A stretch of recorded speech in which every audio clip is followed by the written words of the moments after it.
This pregame show is presented by America First Credit Union. America First Credit Union has game-changing solutions for every financial need. Join the winning team today at americafirst.com. Fall is in the air here at Zions Bank Stadium for this October matchup. This Mountain Division matchup between Austin Bold FC and the Real Monarchs. Tom Hackett, I'm Landon Southwick. Thanks for joining us here on ESPN Plus for what should be an interesting game tonight. Austin Bold fighting for that playoff lives. They're in as of now, but the points are close, and we'll check out the storylines for tonight as the Monarchs are doing a few things that are very interesting when you think about storylines, but all-time 3-0-2, the Bold hold the advantage. More youth for the Monarchs. Monarchs are going to play a player tonight that is only 15 years old in goal, and we'll talk about him. And Bold, like I mentioned, just above the playoff line. In a situation where they're going to need to get some points tonight. Let's check out the visiting player to watch in Baez. Baez is a guy that's internationally acclaimed. 6 goals, 1 assist on the season. Leads team in passes, so he's kind of that engine. 27 games played and 27 games started this season out of 28 games, as he'll make another appearance tonight. As you see both teams coming out on the pitch, let's check out the home player to watch tonight, Fernando Delgado. And this is the story of the night. Youngest keeper in USL Championship history, all-time, 15 years old, 2 months and 22 days. And we'll talk more about him throughout his first pro game. Recently led the U15s to the MLS Next Cup title for the Real RSL Academy. We're going to take our first break, and we're back with starting lineups next. Tonight's match is brought to you by America First Credit Union. America First is proud to be the official credit union of the Real Monarchs. Whatever you need for whatever matters most, America First is here to help. By MarketStar. Explore something more at MarketStar. Visit marketstar.com for careers. By University of Utah Health, the trusted healthcare provider for the RSL family and yours. Visit uofuhealth.org. And by Zions Bank, for banking that helps you tackle every financial challenge. Zions Bank is for you.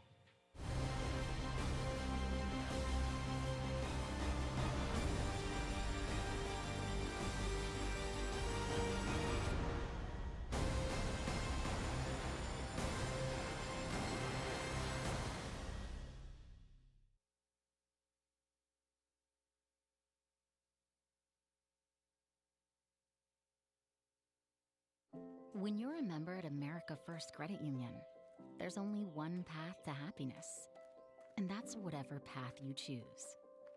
So no matter where it may lead you, whatever you need to get there, or how far it may go, we'll do our best to make sure it's clear with the America First Visa credit card, because the only happiness that matters to us is yours, truly.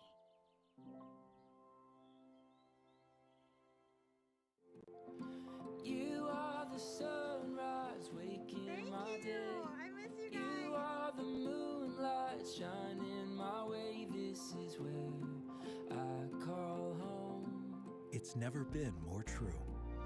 We take care of Utah like Utahns take care of each other.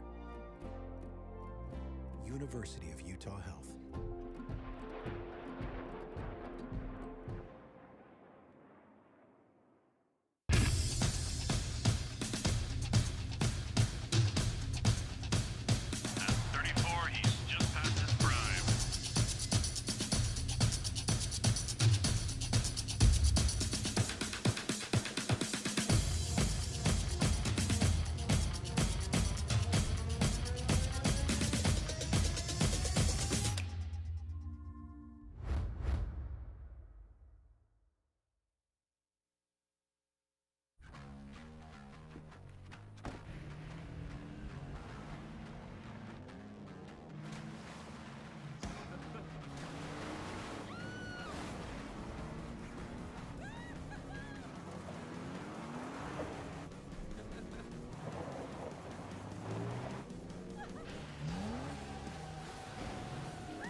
Rule the playground.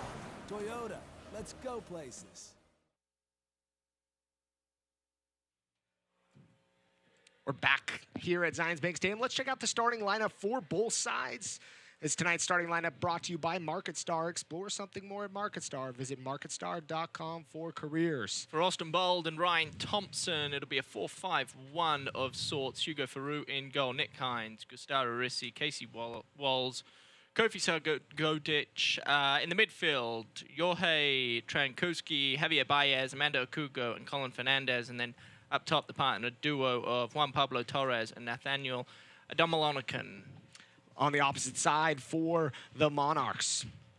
For the Monarchs, it's Fernando Delgado in goal, Bodie Davis, Timmy Savuale, Carl Adams, Kevin Sacedo, and Malik Johnson, five at the back. Brett Halsey, Julio Bentez, and Leo Torres in the midfield with Milan Oloski and Charlie Weehan at the point of attack. And that's starters for the Monarchs. As we're almost ready to get underway here at Zions Bank Stadium. The whistle is in the mouth of our referee, William Hoffman, and he blows it, and we are underway. Here in this Mountain Division matchup, Monarchs are going to be moving from right to left or from north to south here at Zions Bank Stadium. They'll be wearing their all-blue kits. Bold in their all-white kits from head to toe. What a magnificent afternoon it is here in Herriman, Utah, Landon. And a double-header here in the state with RSL in action tonight, Tom, against another bitter rival. I don't know if you can say bitter anymore, but for some hardware. I know you had an opportunity to talk about that a lot throughout the week. Pablo Mastroini's men taking on his former club, the Colorado Rapids, in a game that will decide the Rocky Mountain Cup, 7 o'clock at Rio Tinto Stadium. Good build here from the Monarchs. Davis almost gets it in behind Milan Oloski. Milan sitting just in the offside position. It'll be the first whistle against the Monarchs for the afternoon. So you get our center referee, William Hoffman. Our ARs are Austin Holt, Bennett Savage, and our fourth official is Matthew Corrigan. Hoffman done 10 USL Championship games, 53 yellow cards, 1 red, and 6 PKs. He's refed a Monarchs match this season. Monarchs lost in that game 3-0 to Rio Grande Valley here at Zions Bank Stadium. Ball's going to go all the way back to Delgado. Let's talk about Delgado for a second, Tom, and he's a story unlike any other. Fernando Delgado, the youngest player to play goalkeeper in the USL Championship in history, all across USL League One, USL Championship. Then add on the fact he's the youngest keeper to play in a professional game worldwide. Worldwide, Tom, and he's breaking the record of a guy named Edwin I'm going to butcher his name. It was in Austria in League 2 in 1996. That kid was 15 years old, 3 months and 6 days. Wow. Fernando Delgado, 15 years old, 2 months and 22 days. Delgado's another one of those guys for this Monarch side that is a keeper that is very young and very talented. And we've seen that throughout the season. He's breaking 2 of his teammates' records in the USL Championship for goalkeepers and the youngest to play this season, in the likes of Gavin Beavers and Blake Kelly. Yeah, it's hard to put into words exactly what the Real Monarchs have been able to accomplish this year at the goalkeeper Davis position. puts it inside the box and headed away. Sorry to cut you off, Tom. No need to apologize. Yeah, it's quite remarkable, isn't it? With Jeff Dusnup at 17 years of age, started the season at 16 years of age. Gavin Beavers, still 16, and now you've got Fernando Delgado at 15 years of age, all having contributed throughout the course of this season at some point. And all have played very well, with Jeff Dusnup in particular. Gavin Beavers played well when he was healthy. He's been injured the last month or so. We take a look at the visiting team coach in Ryan Thompson. He's been around Austin Bold for 4 years in charge. But it's exciting to see Fernando out there. He played a starring role at the RSL Academy at the under-15 level. Him and Axel Kai, 2 prolific players, 2 leaders of the under-15 RSL Academy side that have had great success over the last year. See him out here on the professional stage for the first time. He looks rather poised as well as he tries to clip that ball into the midfield. And the fun part about that when we talk about that, Tom, is the youngsters out here and the goalkeeper position is just incredible. Prolific. And you one guy you even missed talking about, Blake Kelly. And he was another guy that made an appearance and played in games and is in the academy. And that's the cool part about this side is the Monarchs are threatening inside the box. Johnson takes a crack, not going, still inside the box and defended by 3. And Bold will try to clear. But yeah, just goes and speaks to the volume of what this academy is providing for this club as a whole, not just for the Monarchs, but for RSL, the whole organization. So you're going to see acting head coach tonight, acting head coach tonight, Cody Warden, taking over for Hamas and Olave, who's still in health and safety protocol. I think will be cleared by next game. Monarchs will win the throw-in. Cody Warden plays a key role in any game that the Monarchs play, whether he's the acting head coach or not. He generally is the first assistant to Hamas and Olave and is often the one to be writing notes and strategical changes in an attempt to benefit the Real Monarchs. He's the leader of, say, the tactical side of things for Hamas and Olave. Flag's going to be way up on this, as Salcedo kept an eye. Adama Locken, the Jamaican offside on that play. Halsey, we're seeing him in a more central role tonight. Haven't seen him in that central role this season. Interesting to see how he pairs along Benitez. Davis trying to get it to Torres. Torres on loan. And the Monarchs are happy to have him this season. Of note, on the opposite side, for the Bold, a changing keeper. Kind of at an interesting scenario. Panico had 10 clean sheets on the season, one of the better keepers in the USL Championship, not in the match tonight. Hugo Farou tonight's in goal for the Bold. We'll see if that plays on to anything. We did see a slight miscommunication a few minutes ago between him and Walls, as Walls is expecting him to come out. Did not come out. We'll see if that plays in. Davis, just outside the area. Davis trying to cut in. Finds Torres. Torres picks up his head, looking back post. And lifts it too far. Tom, 7 minutes in, and the Monarchs are a little bit on the front foot tonight, and not something we always see with this young side. As you see the challenge there on Salcedo. Clean challenge. Well done for the referee to not blow for a free kick. Yeah, no, it's interesting, isn't it? This lineup is, for the most part, filled with youth when you consider the 5-3-2 formation that Cody Warden's put out there. Bodie Davis has seen time with the first team throughout the course of this season. He went on the most recent trip to LAFC. Hasn't yet made his debut for Real Salt Lake, but has spent time on the bench. Kevin Salcedo, Malik Johnson have played significant minutes. Brett Halsey was drafted out of the University of Virginia with the highest pick that Real Salt Lake had earlier this season, and he started the year at right back, but he's shown the ability to be more than comfortable playing in a more central position and has done a very good job of that as of late. And then, of course, Milan Orlowski and Charlie Weehan up top. Milan Orlowski has seen, much like Bodie Davis, time with the first team, 2 young players that are incredibly exciting and have the potential to play this game for quite some time at a higher level than what they find themselves at today. So it's an exciting lineup. It doesn't have, you know, when we talk about the Real Monarchs, I feel like we talk about the likes of Brown and Bunt, say, 2 bulls in the middle of the field that are certainly more defensive than they are offensive. But we don't necessarily have that. It's a very attacking, threatening, vertical lineup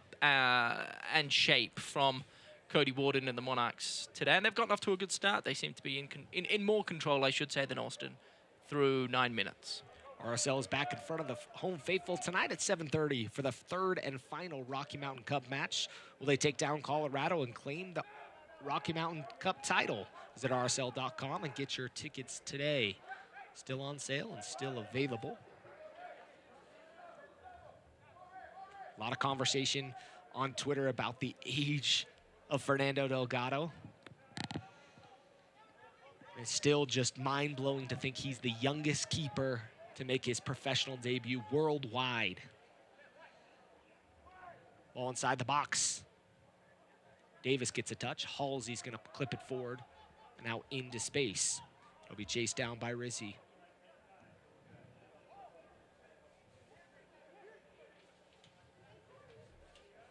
I know the RSL communication staff, Meg and Trey, spent quite a bit of time doing research, searching the globe to make sure that that claim was possible.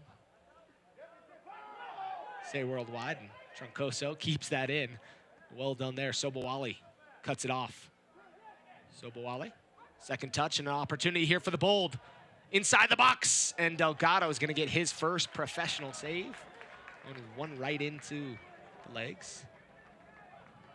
A lot of frustration still by the Monarchs bench, asking why that was not called out of play. As you see that opportunity there by Fernandez.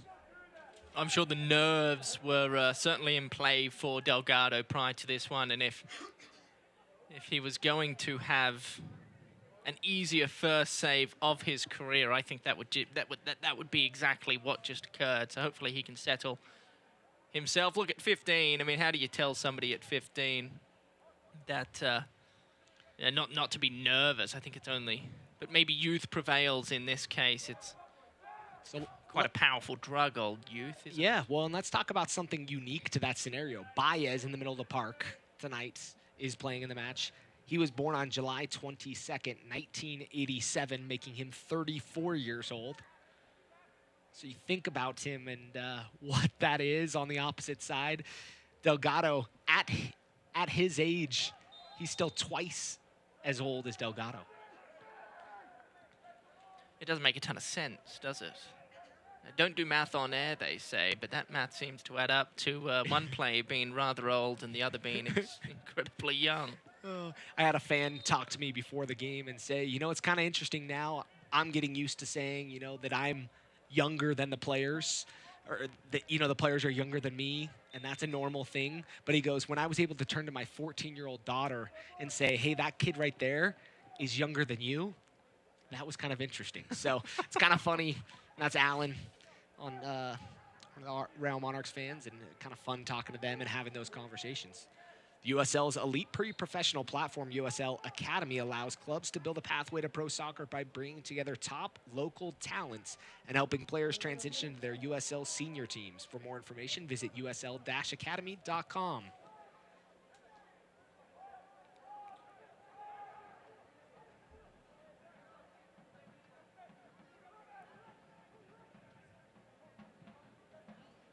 Great ball from Bodie Davis there into Weehan. Weehan looking forward. Milan gets clipped from the side, and kind of a little late challenge. Sarkodie will see yellow. I don't know what he was thinking going into that challenge there in the 13th, and we'll get another replay look and maybe get to see what he was thinking. Milan went outside, came for it back inside, checked his pocket and his shoulder. Ooh, light foul there. Yeah, there wasn't much there in it, was it? I think Ilowski did a very nice job trying to see who was around him and realized that there was a pocket of space that he could potentially utilize, but the touch was heavy. And I think Austin Bold, players and coaches alike, have a reasonably good argument to make to the fourth official, trying to understand why exactly that was a foul. I don't think after that touch from Milan that he was going to get on the end of it. Four-man wall right in front of Milan. And Milan scored from this distance, Tom, and very capable of putting one in here in the 14th. We'll see what he does with this. Four-man, maybe five-man wall. Milan Ilowski will stand over it. Four men in front of him. Faroux on his line. Milan steps. Milan going towards goal and pushed up and over onto the crossbar, still in play.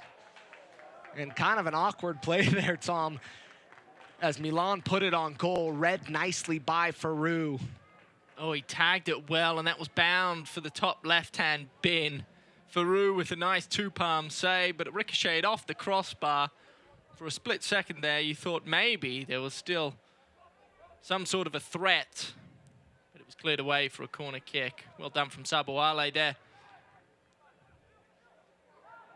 Matty Casey said a few minutes ago of Delgado. Delgado with his first save when I mentioned that. That was the youngest save ever by a goalkeeper, professional goalkeeper. We had one of our very talented producers in our ears ask us if the ball is actually older than Fernando Delgado. That I don't know if we have an answer to, but I don't know if I can speak to that. I'm sure there's an argument for it. Select has been around since 1947, so checking my read notes for the second half.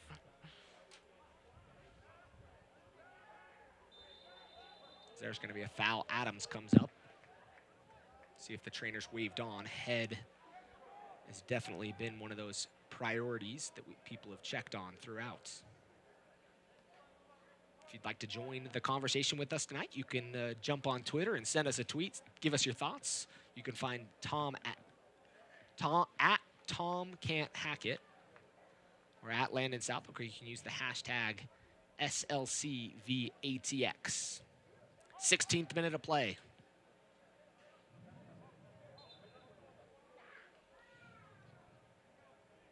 Kyle Adams, the flow of all flows.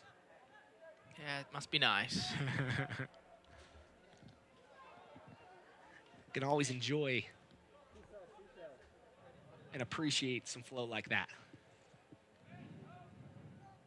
Delgado's hair's still coming in for the first time, Tom. He had a nice fade tonight, or this afternoon. Got a nice cut before the match, it looked like. It'll be a foul, and Monarchs are going to get another opportunity. We'll talk in a moment, Tom, about standings in the USL Championship and in the Mountain Division specifically. But this game is important for the Bold, and I know Ryan Thompson has his boys ready, but this is a big game late in the season. Only 3 games remaining for the Bold after tonight's match. Monarchs with a free kick, one-man wall. Played inside the box, looking towards Adams. Adams heads it down, and Weehan was stalking. Benitez gets pushed off the ball quickly. Troncoso was arguing, nothing going, as Milan gets clipped. And our center referee is calling quite a few fouls early on. It'll be interesting to see how this one plays out. Our 4th official already standing over next to Austin's bench and having a conversation, as you see Benitez being pushed away. Julio, another one of those youngsters for Real Monarchs, playing in tonight's match. 18th minute of play. Free kick coming. I know we saw Milan take an opportunity earlier. Tom, is this a distance he can shoot from? Well, I think he can.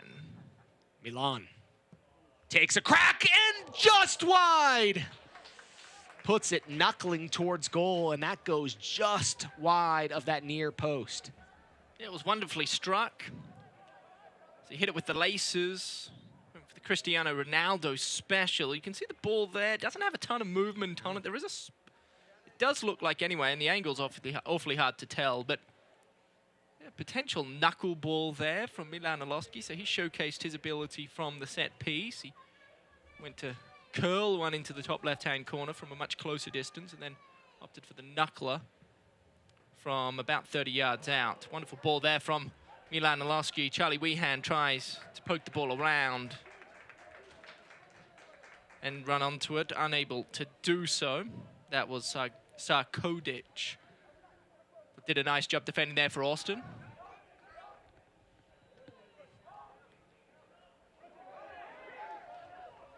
Got to be careful there, Halsey, not to keep the boot high.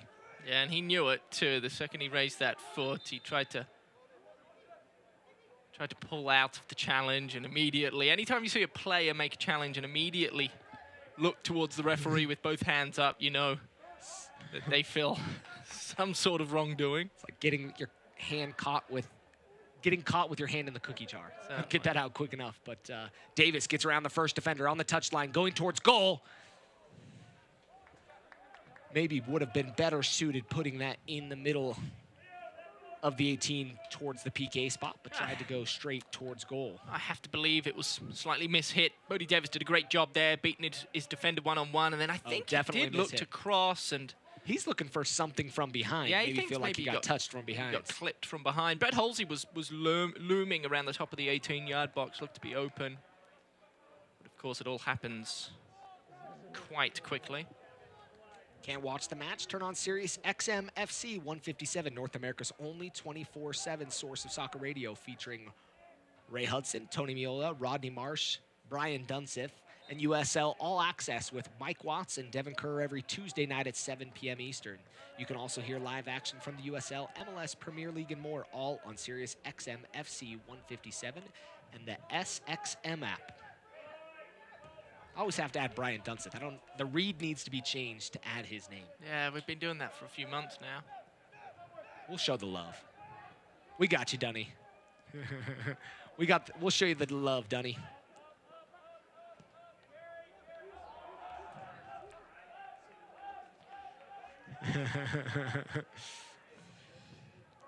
Have to give a shout out to Andrew on Twitter.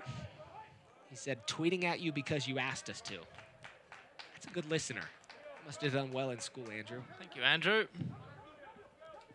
I tell you, I'm going to try my very best to not talk about and discuss the every move made by Delgado this evening. But a few minutes ago, the ball was played back to him, and he played a awfully casual pass into the heart of the pitch. I believe it was Benitez he picked out, number 65 for the Monarchs. And boy, the pass he played was about 1 yard away from Juan Pablo Torres, who, if he had pinched that ball, Monarchs could well have been in trouble. But certainly a confident young keeper is Fernando Delgado, or at least that is the presence he is currently and Tom, showing. Speaking about it, and we'll check out this replay look. Well, that heavy collision. Not feel good. Training staff's going to be held off. Sobowale is he's a bigger player than I think most opposing players realize. He's built quite strong, and he's got broad shoulders. And on that occasion, Javier Baez felt the full force of Sobowale, who was brought into the Monarchs prior to this season from the United Kingdom. Manchester City had offers to go to Blackburn, among other highly touted professional clubs. Chose to come to the Real Monarchs to further develop as a player. Hasn't panned out completely that people would like. I mean, played in 10 matches this season, 11 tonight. But he's only 19 years old. He's young. He's 6'1", and still with a lot of opportunity to grow. Salcedo talking to his keeper. Delgado's going to come to just the edge of the area, push it back in, and calmly roll it out. And so far, the composure from him looks pretty good. Bad giveaway there by Halsey. Adams read that nicely, put himself in the passing lane and cut it off. Monarchs will look to go the opposite way. He's certainly not afraid to get the ball moving, is he? Any time he's come in contact with the football, he has looked to get the ball out of his hands or out of his feet into his teammates' feet and trying to move the ball quickly up the field, which I like. You know, try and catch Austin off guard, if you will.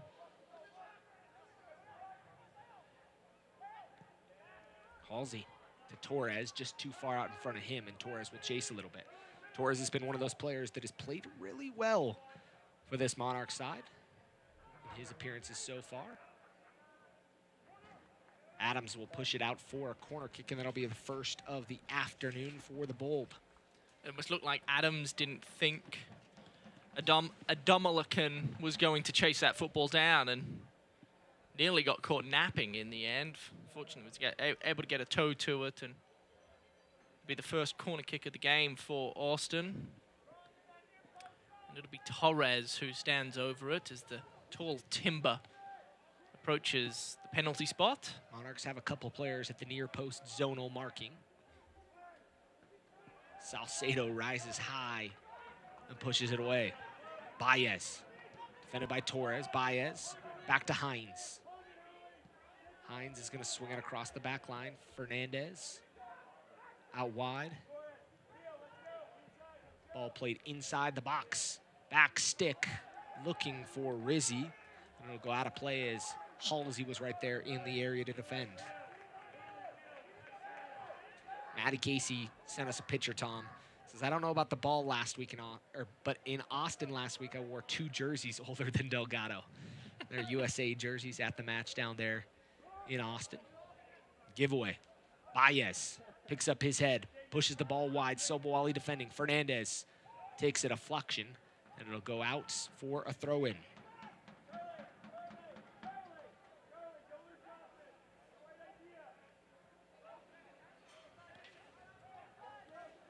Bold still pressing. Shot from distance, and it's going to be wide of Delgado's goal the whole way. Monarchs coming into tonight's match, 4-18-6, 3-6-4 on the season at home. On the opposite side, Bold 10-8-10, and then 4-5-4 on the season away. Bold, like we mentioned, in playoff contention at this point, just above that playoff line in the 4 position. But only 2 points in front of New Mexico United, who have a big task in front of them playing San Diego Loyal. But 2 points inside the playoff position, and then Rio Grande Valley's also at 38. So chasing 3 points behind. Switchbacks FC 4 points in front of the Bold in that 3rd position. So 3 points tonight would be huge for Austin. But any way you look at it, need to come away with points tonight here in Harriman. Monarchs trying to be the spoilers, already eliminated from the playoffs officially. Sitting on 19 points. Enter to win the Real Monarchs Text to Win contest. Each match will give you a keyword to text for your chance to win a pair of tickets to every single home match for the following month. Winners are randomly selected at the end of each month, so the more games you watch, the more chances you have to win. Tonight's keyword is superhero. Text superhero to soccer. That's 762237. Message and data rates may apply. For a full set of rules, visit realmonarchs.com/contest-rules. It was a promising start from the Monarchs, who looked to jump the gun early, and they did so predominantly through the right-hand side. Bodie Davis in particular. The last 10 minutes or so. Oh dear, big challenge on Charlie Weehan.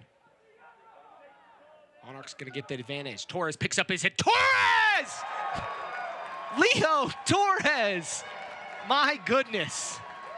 Took an opportunity. The ball was on the ground, and it kind of felt like an awkward opportunity. But Torres puts it in the back of the net, and the Monarchs coaching staff happy with the goal, but frustrated with Weehan being down as that challenge was late. And Leo Torres with his first goal in a Monarchs kit.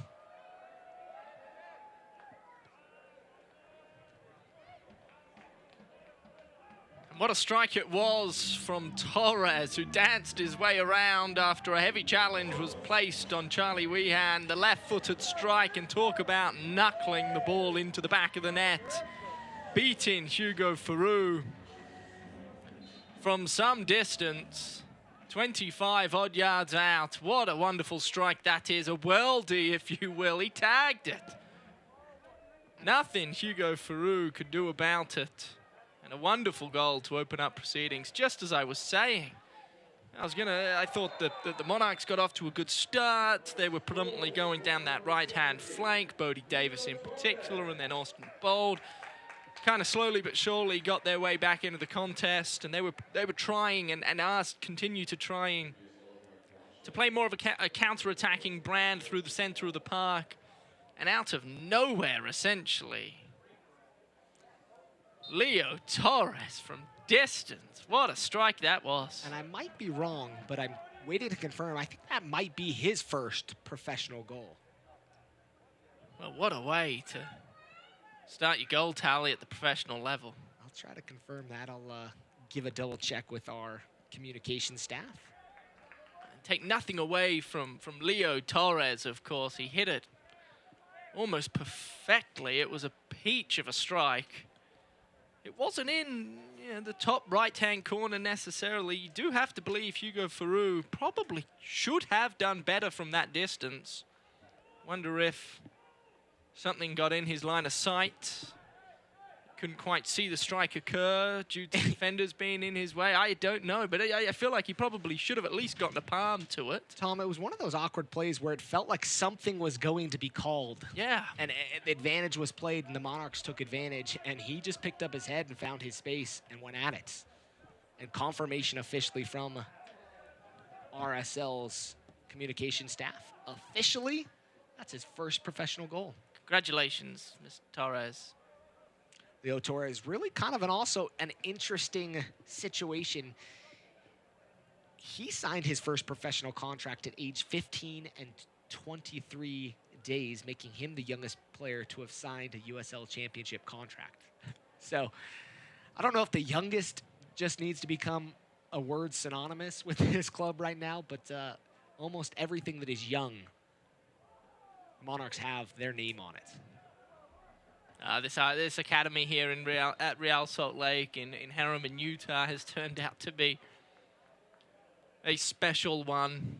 They have developed multiple prodigies over the course of the last decade and continue to do so at a higher clip in today's world than they did years ago. It is quite remarkable what they have achieved and what they continue to achieve.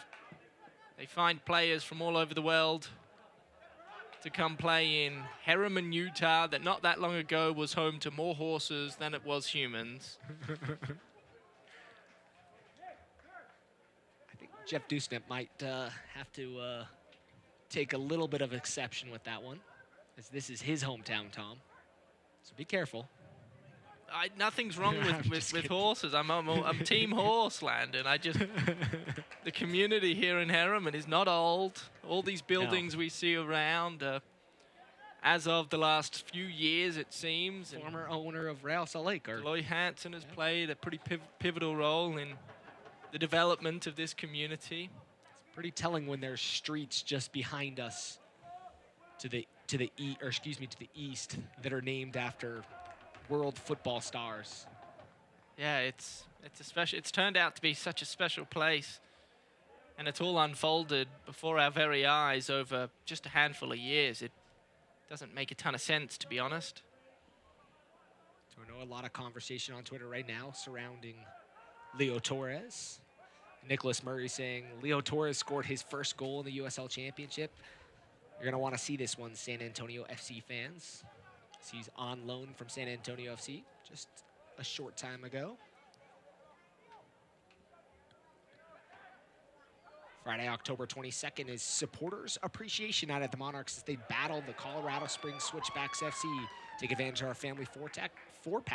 4 tickets for just $36. Call 844-REAL-TIX. That's 844-REAL-TIX. 4 tickets for just $36. While that read was going on, it was a beautiful challenge by Benitez in the middle of the park. Right here, look at that. Terrific challenge from Julio Benitez.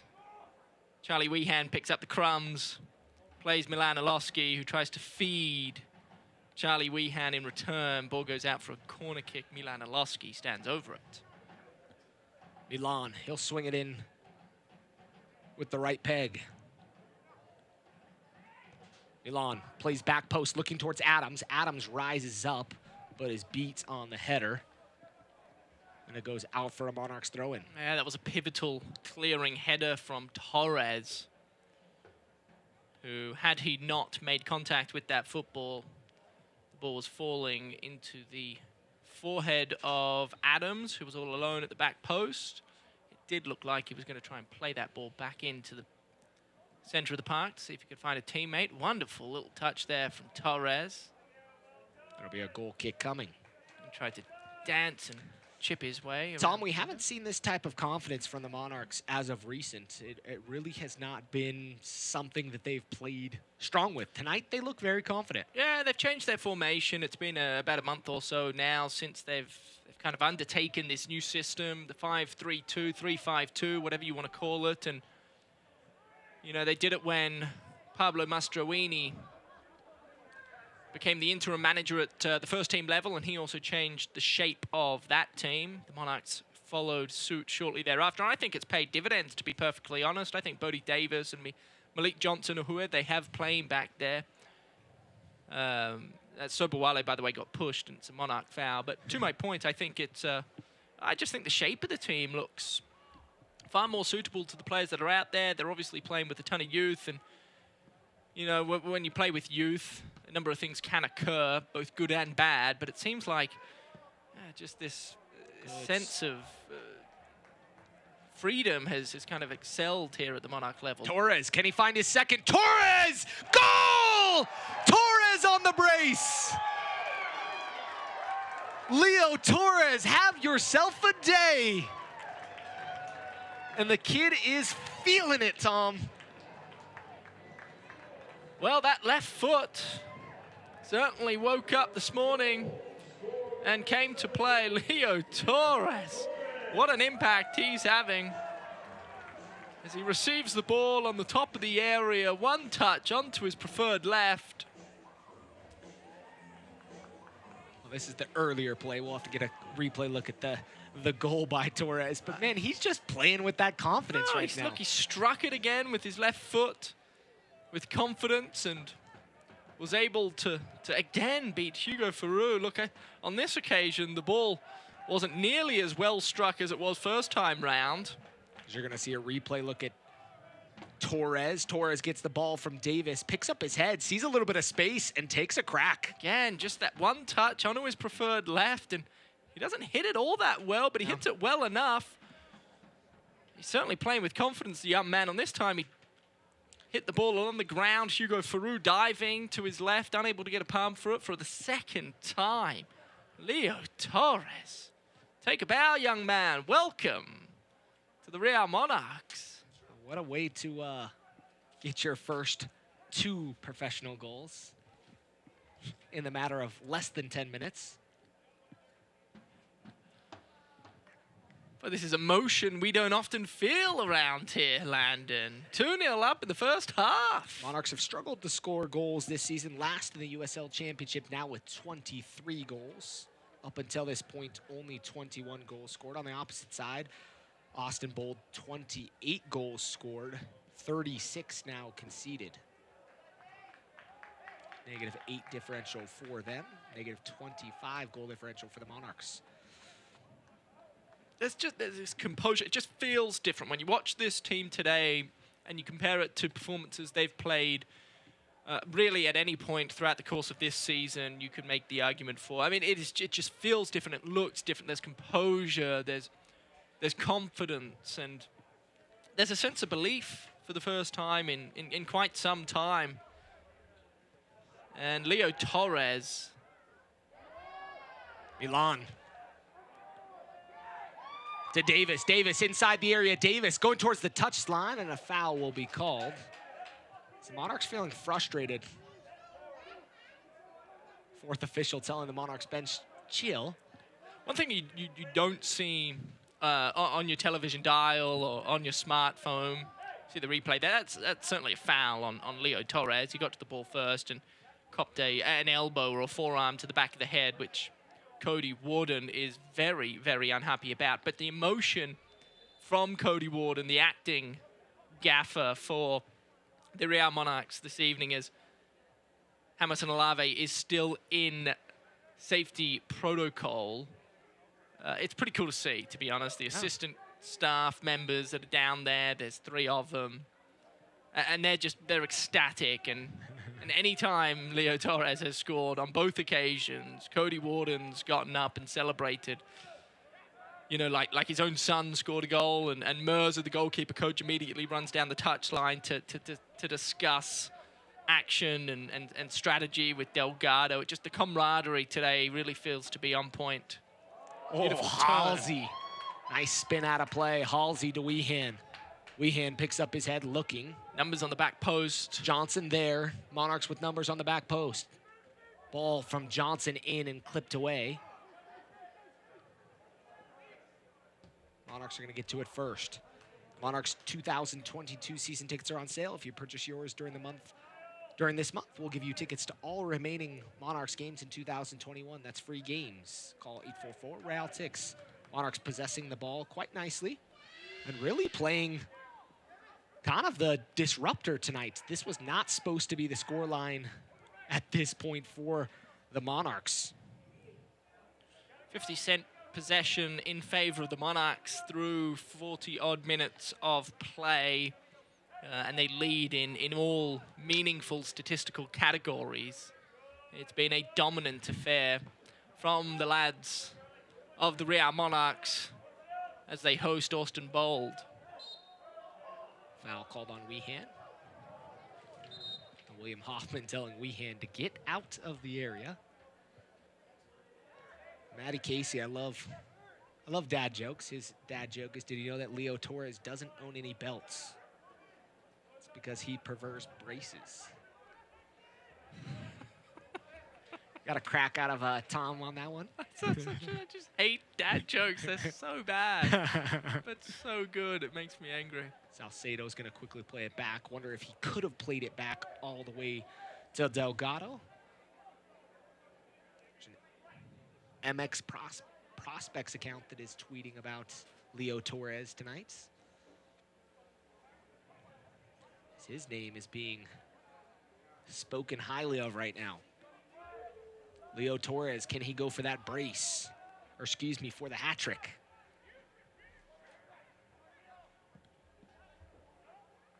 Now people are deciding if they're team horse.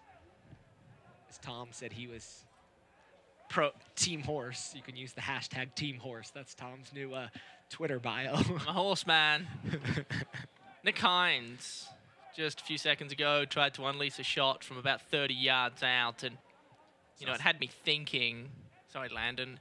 As Salcedo clears that, I'll say it for you. He, you know, you go up against Delgado and this young, enthusiastic Monarch outfit, and you have to wonder if Austin Bold is starting to get to a point in this game where they clearly realize they just haven't tested the young 15-year-old yet, and you know, they obviously want to open as clear-cut goal-scoring opportunities as they can, but at the same time, you also just have to get some shots on him to see what he's capable of. And Nick Hines, probably two minutes ago now, unleashed one from 30 yards. Didn't quite make it to Delgado, but I wonder if we start to see more shots being taken from Austin whenever the opportunities arise.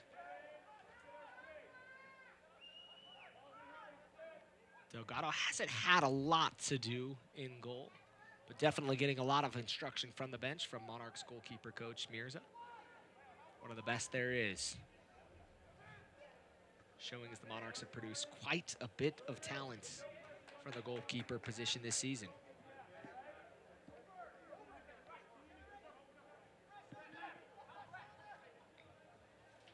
Goso.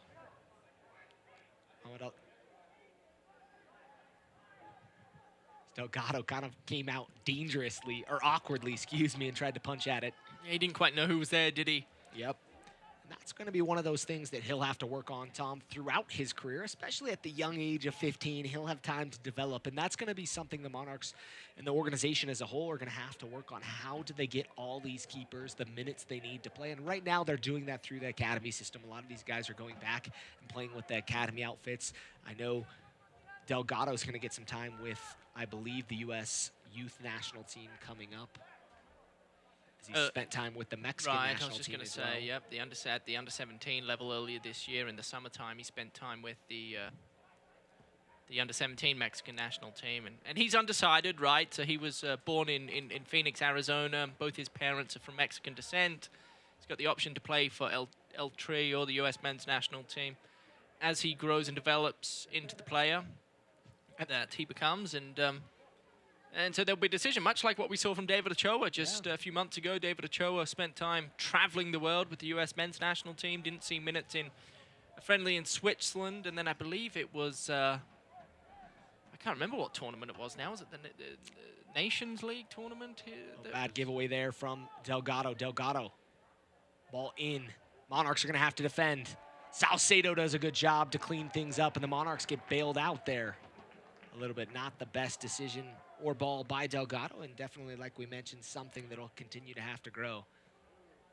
I believe it was the League of... Leagues Cup. Leagues Cup. Was it? No, Nation... What is it? Yeah, we're going to blank on that. Yeah, We're going to I have to guess look it that one doesn't up. matter. They won They did. in an incredible game Yeah, that was fantastic against Mexico. Mexico in the end. It was. Just We're going another to have to special look that one game. up, Tom. But anyway, to that point, Delgado's going to have a pretty difficult decision of his own, I have to imagine, over the next couple of years as to who he decides to represent at the international level.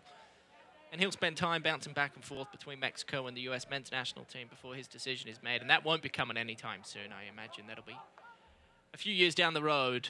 But what a bright future he has in front of him. Yeah, but the fun part is he has David Ochoa, who's maybe had some experiences on both sides and had an opportunity to make some decisions. I'm just sure he can help, hopefully provide some wisdom. I know David Ochoa a lot when he first got his first opportunity in the USL Championship. A lot of people were wondering about his maturity, and he's really shown that he's a mature, capable goalie, obviously getting starting time with Real Salt Lake and playing well. He's kept RSL in a number of games where he's come up with PK saves or big saves to keep the game at a marginal point. America First stoppage time tonight brought to you by America First Credit Union.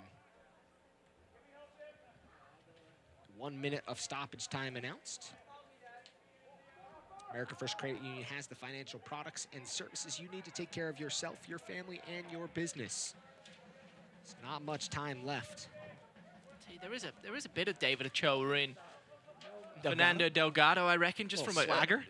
There's something about it, isn't it? David Ochoa, obviously quite infamous now for his ability to use his words in a way to aggravate opposing players. Or his actions. Or actions, or whatever you want to call it, kicking the ball into stands like we saw at the start. And not that Delgado's kind of done that yet, but there is just a level of confidence that we've seen in him throughout the first half of this game that would suggest that maybe, just maybe, David Ochoa has kind of rubbed off on Delgado. As the final whistle blows, Landon.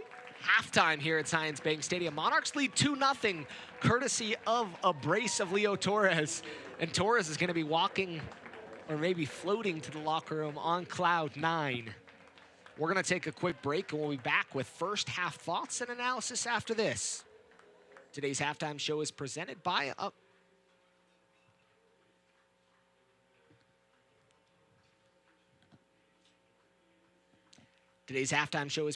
America First Credit Union. America First is proud to be the official credit union of the Real Monarchs. Whatever you need for whatever matters most, America First is here to help. By MarketStar, explore something more at MarketStar. Visit marketstar.com for careers. And by Les Olson and Sharp, dominate the pitch with an agile workflow. Equip your Sharp office with brilliant professional monitors, cutting-edge collaboration boards, and state-of-the-art multi-function copiers with Alexa-enabled voice commands. Sharp and Les Olson, the official office technology partners of the Real Monarchs. You are the sunrise waking my day. I miss you guys. You are the moonlight shining my way. This is where I call home. It's never been more true. We take care of Utah like Utahns take care of each other. University of Utah Health.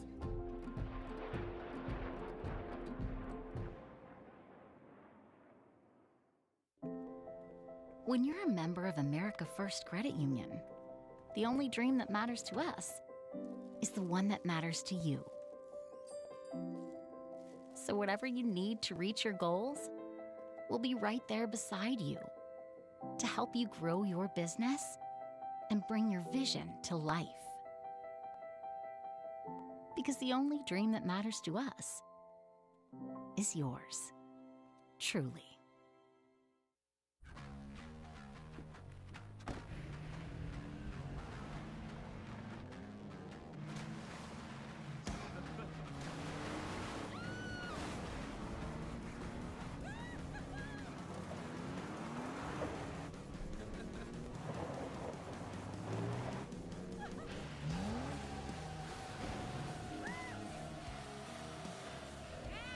Rule the playground. Toyota, let's go places. The best line of defense against the virus is getting the vaccine. Take your shot. Tomar la vacuna. Let's get back in the game. Volvamos al juego. Get vaccinated. Vacúnate. For yourself. For your teammates. Por tu compañero de equipo. For your family. And for the community. For information on getting vaccinated, visit coronavirus.utah.gov.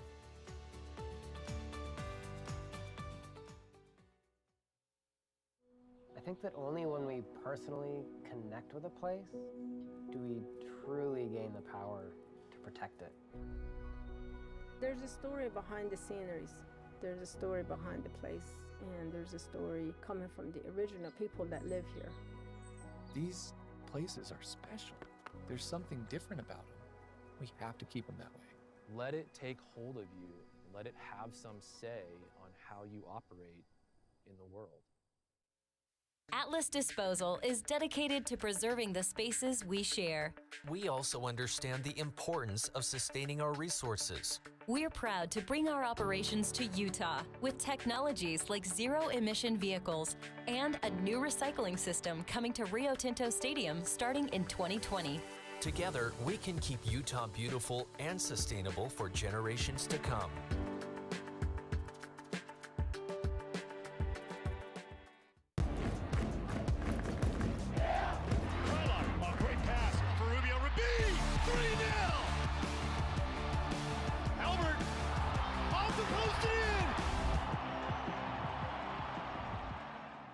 Today, as you step onto the field, you step into your purpose. You step strong. You step hard. Con toda la fuerza de mujer. You step up.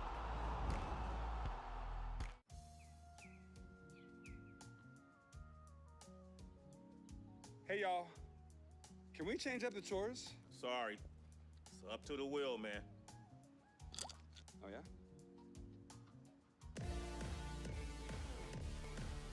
Hey! Change the channel back! Sorry, it's up to the wheel!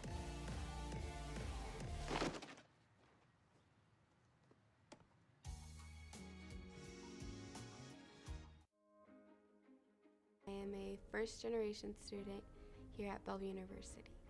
I feel like if I were to have gone to a different university, my experience would have been a lot more stressful and overwhelming, because I feel like I wouldn't have gotten that personal experience that Bellevue University has to offer.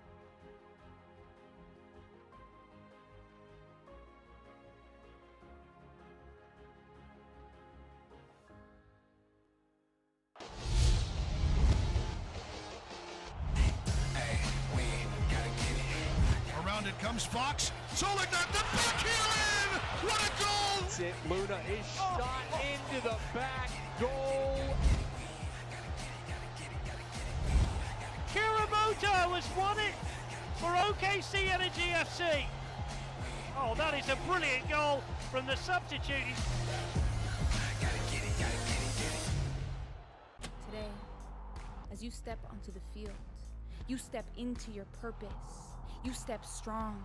You step hard. Con toda la fuerza de mujer. You step up.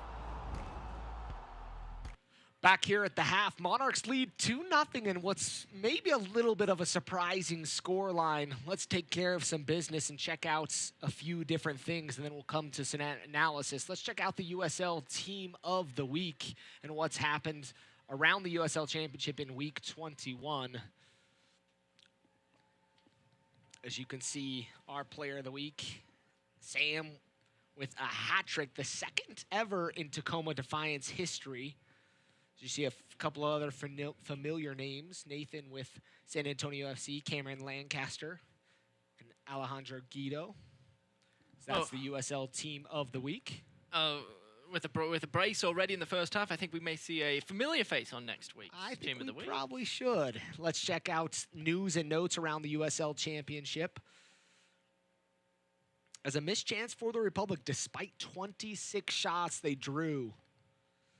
And it's a must-win against Tacoma to be in contention for Mark Briggs' side. A win gives a big boost to Orange County. Orange County gets a big victory over Phoenix and now locked up in third place in the Pacific Division. And the other one, San Diego, a Mountain Division opponent of the Monarchs, focused on final total. with a loss. It's harder for San Diego to stay in the playoff hunts as there's got a lot going on. Let's check out some scores from Wednesday nights as there's some action tonight, but scores on Wednesday as we had a handful of matches. Wednesday evening, El Paso with a 4-2 victory over the Switchbacks, although the record was tied for USL Championship regular season. Orange County, like we mentioned, 1-0 victors over Phoenix Rising.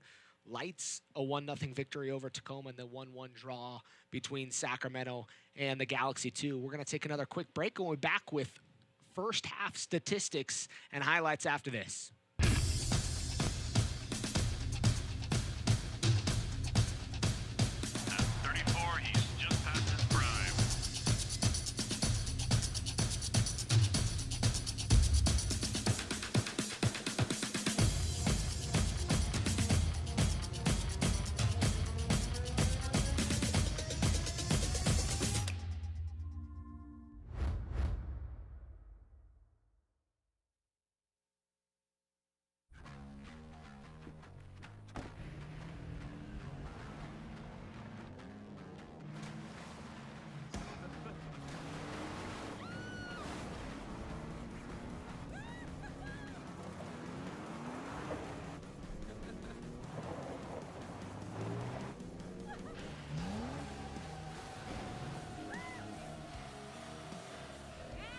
Rule the playground. Toyota, let's go places. You are the sunrise waking my day. I miss you guys. You are the moonlight shining my way. This is where I call home. It's never been more true. We take care of Utah like Utahns take care of each other. University of Utah Health.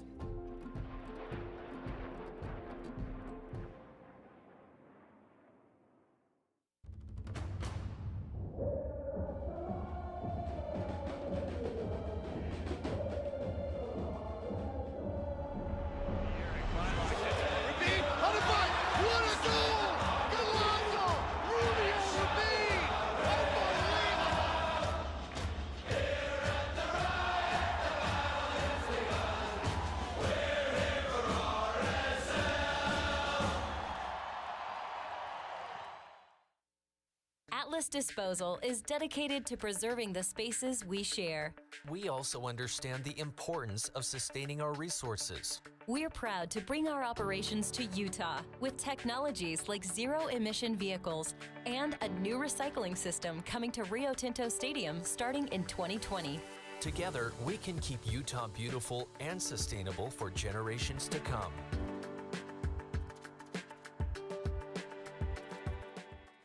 We're back here at the half. Monarchs lead 2-0 over Austin Bold as you get a shots of the western skies towards Harriman High School and Kennecott Copper Mines. Rio Tinto Kennecott Copper Mines, excuse me. Let's check out highlights from the first half, Tom. And quite entertaining was the first half. Yeah, look, it was a bad giveaway there. That was Delgado's first save of the match. First save of his professional career for that matter. And then on the flip side, it's all Monarchs. Charlie Weehan plays Alosky, looked to see if he has space, heavy touch, but was fouled anyway. The ensuing free kick had eyes for the top left corner, but Hugo Faroux got two palms to it, put it away, and then a few minutes later, another free kick, and this one was a knuckler from about 30-odd yards, drifted just a hair wide of the right post. Bodie Davis was electric, early going, went to put a cross in, thought he got clipped, ball went out for a goal kick in the end. One of the rare attacking opportunities for the Austin Bold. Came from distance there, didn't really trouble. And here's the goal. Charlie Weehan gets taken out, and Leo Torres finds himself with space after cutting back onto his preferred left, tags it from about 30 yards, and wowee, did he hit that well. What a challenge that was too. That's potentially cardable offense there. Leo Torres just had all the time in the world in the end to just drift onto his preferred left and say, you know what? Let's have a crack, shall we? And have a crack he did. Top right-hand corner. Nothing Hugo Faroux could do. Second goal, very similar fashion, but from closer distance. Dribbled that one along the ground into the shade. And Hugo Farou could not get a palm to that. Hugo Farou's had a rough old night. Or day, I should say. As another look at that one. Again, you just cannot allow young Leo Torres onto that left foot at the top of the box. Lesson must be learnt, Austin. Second half upcoming. Second half action almost ready to kick off. Here's we're going to see a double substitution by the Bold. Fuentes and Avila look to be the two coming on, as we'll try to confirm who's not on the pitch, as the board's not showing anything to us up here. But we'll have to check that out. So Avila, Beto Avila, and Gilbert Fuentes, a forward and midfielder coming on into this match. Both teams huddle up. Well, I guess it's no real surprise that Ryan Thompson and the Bold have made a double substitution at halftime. They were pretty poor in that first half. They weren't able to get much going at all.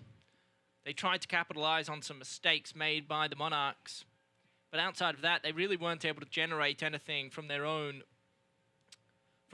good. No build-up in particular. They had a stretch of a few minutes, about a quarter of an hour into the contest, where they were having a little bit of success counter-attacking, trying to play that long ball over the top onto the running feet of Adomalonakan, but to no real success in the end. And on the flip side of things, the Monarchs really had complete control of that game from start. Of the first half from start to finish. The back five held its own, maintained its shape, did well communicating.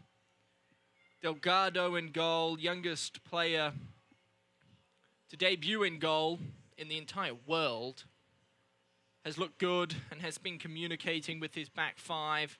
And then the midfielders, look, they're not overly powerful or big. Brett Halsey, probably the biggest of them all, with Benitez, Halsey, and of course Leo Torres. And then I'm really a fan of what's going on up top with Milan Oloski and Charlie Weehan. They're two fiery customers that play off one another. And they've had a ton of success in doing so. Leo Torres picks the ball in the midfield, and the Monarchs are away to start the second half. Gotta love the play of Leo Torres, playing with a lot of confidence. If I'm not, Adomalokan was one of them, I believe, that was substituted off. I believe the other one was, maybe not. I was going to say I thought it was Torres, but he's still on the pitch. So we'll wait for confirmation on that, on who were the substitutes, but two substitutes coming on for Ryan Thompson. It'll be interesting to see what is done here in this second half by Austin Bold. Like we mentioned, they need to chase points. And at this point in the season, they have remaining El Paso, San Antonio, and Charlotte. El Paso, not an easy game. San Antonio above them in the table, not an easy game. And both those games are on the road and then back home to finish the season against Charlotte. So a lot to play for tonight here on the road against the Monarchs. And they trail 2-0 tonight so far.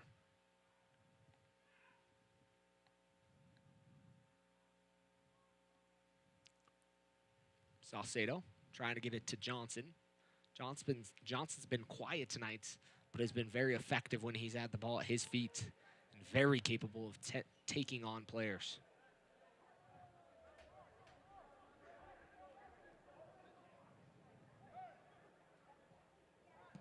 Ball in, and Sobowale trying to get everybody up. He's screaming at Salcedo, pushing that back line up.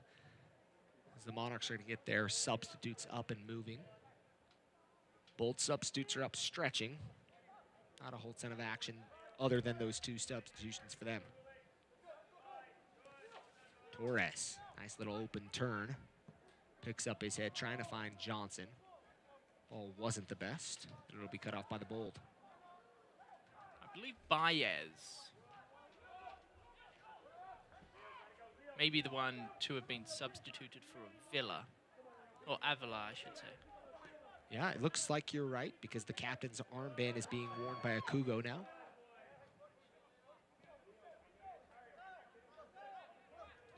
So Baez and Adomalokan's nights will be done.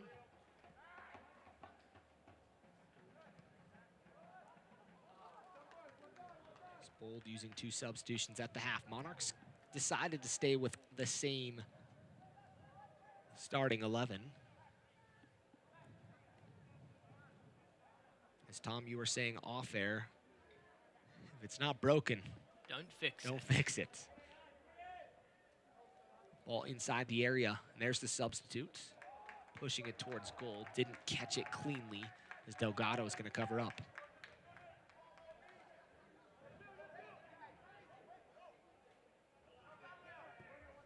So Wale going forward to Milan. Milan was coming far, and it came a little bit more into the center of the park.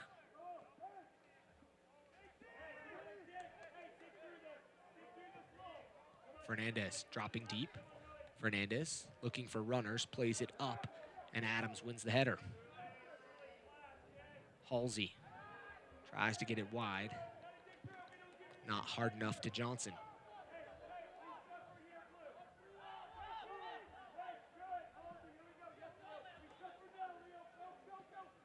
Balls.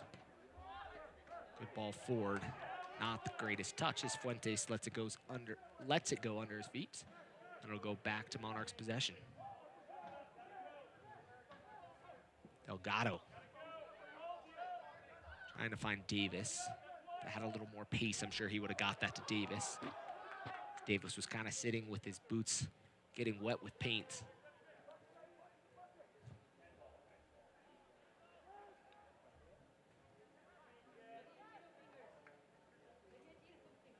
Halsey. Halsey's getting clipped from behind, and a foul will be called, and it'll be a free kick coming for the Monarchs. Davis looking for the big switch. Ball, maybe if it was a little more driven, would have reached him. As Hines cut it off. Davis. Torres. Monarchs open it up to the far side.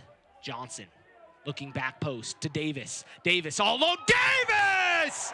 Bodie Davis makes it 3 for the Monarchs. What a finish by Bodie Davis. And what build-up it was from the Real Monarchs. Benitez flicks the ball out wide to Malik Johnson. Malik Johnson thought about dancing, realized Bodie Davis was wide open on the back post, and a simple cross onto the inside right foot of the talented wing-back Bodie Davis puts it into the top right-hand corner. What a terrific finish that was. Hugo Farou, for the 3rd time today, could do nothing about it as he sees the football fly into the back of the net. Terrific play from the Real Monarchs, capped off with a terrific finish Bodie by Davis. Bodie Davis. Now with a goal and an assist on the afternoon. And what a finish by him. Not taking a touch and just putting it up into the top of the net. We talked about it a few weeks ago, but we'll bring it up again. Bodie Davis started as a winger for the Real Monarchs. He played most of his minutes, if not all of his minutes, earlier on this season on that right wing. Sometimes he'd flick and transition over to the left-hand side, and then the Real Salt Lake front office established Bodie Davis as more of a wing-back. Corner kick upcoming for the Austin Bold, and he has thrived at that position. Talented eyes of Kurt Schmidt and company have decided that if Bodie Davis has a professional future at the first team level, it will be as that right back, right wing back role. And he has excelled for the Monarchs playing that position. He's still obviously learning and developing as a player, but my word, he's got the engine to go up and down the park. Ball inside, still squirting around, and in the back of the nets as the Bold pull one back. That's what the Monarchs wanted to see, but exactly what the Bold needed to do as that one bounced inside the box, and Fernando Delgado concedes his first goal. It was a terrific delivery from the corner kick. It was Trankosko in the end that put a very dangerous delivery into the near post. Bounced around, pinballed around for a split second before falling to Fuentes, the halftime substitute, who rocketed one off his left foot. So you're going to see a into replay. the Look at this. side netting of the right of the goal. Again, there was a chance there. Fuentes made sure that one was not getting deflected on its way in as he put some power behind it, and the Bold pull one back. 3-1 Monarchs.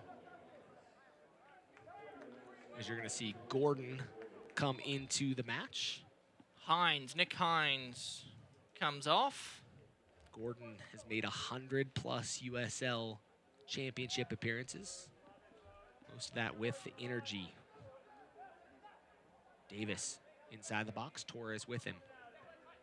Davis tries to go forward and defended nicely. 2022 season tickets are on sale now. Get the best seats for the best price in the stadium, plus an annual gift, members-only event invites, and a 20% discount at the team store by visiting rsl.com. Bold. Coming out here in the second half after giving up the third and pushing hard. Can they pull another one back?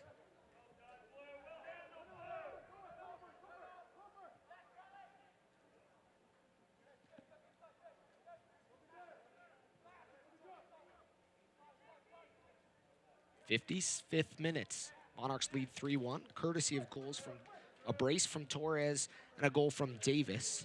Davis with a goal and an assist on the night tonight. On the opposite side, the substitute Fuentes pulling one back. Walls goes up and over the signage. Pounds the kitchen table over there. It's an unhappy customer. He did all the right work there. Received the ball at the left back position. Leo Torres was chasing. Leo Torres starting to waver. Looks like his legs are starting to crumble beneath him, but put in the hard work and tried to stop Walls, but Walls couldn't stop the ball himself, which is more often than not an issue when you play the game of football. Ball forward. Monarchs rise high. Weehan was trying to make a run through, but it was cut off. Bold might have made a couple adjustments in the midfield. It feels like the Monarchs midfield is a lot more crowded here in the last few than it was.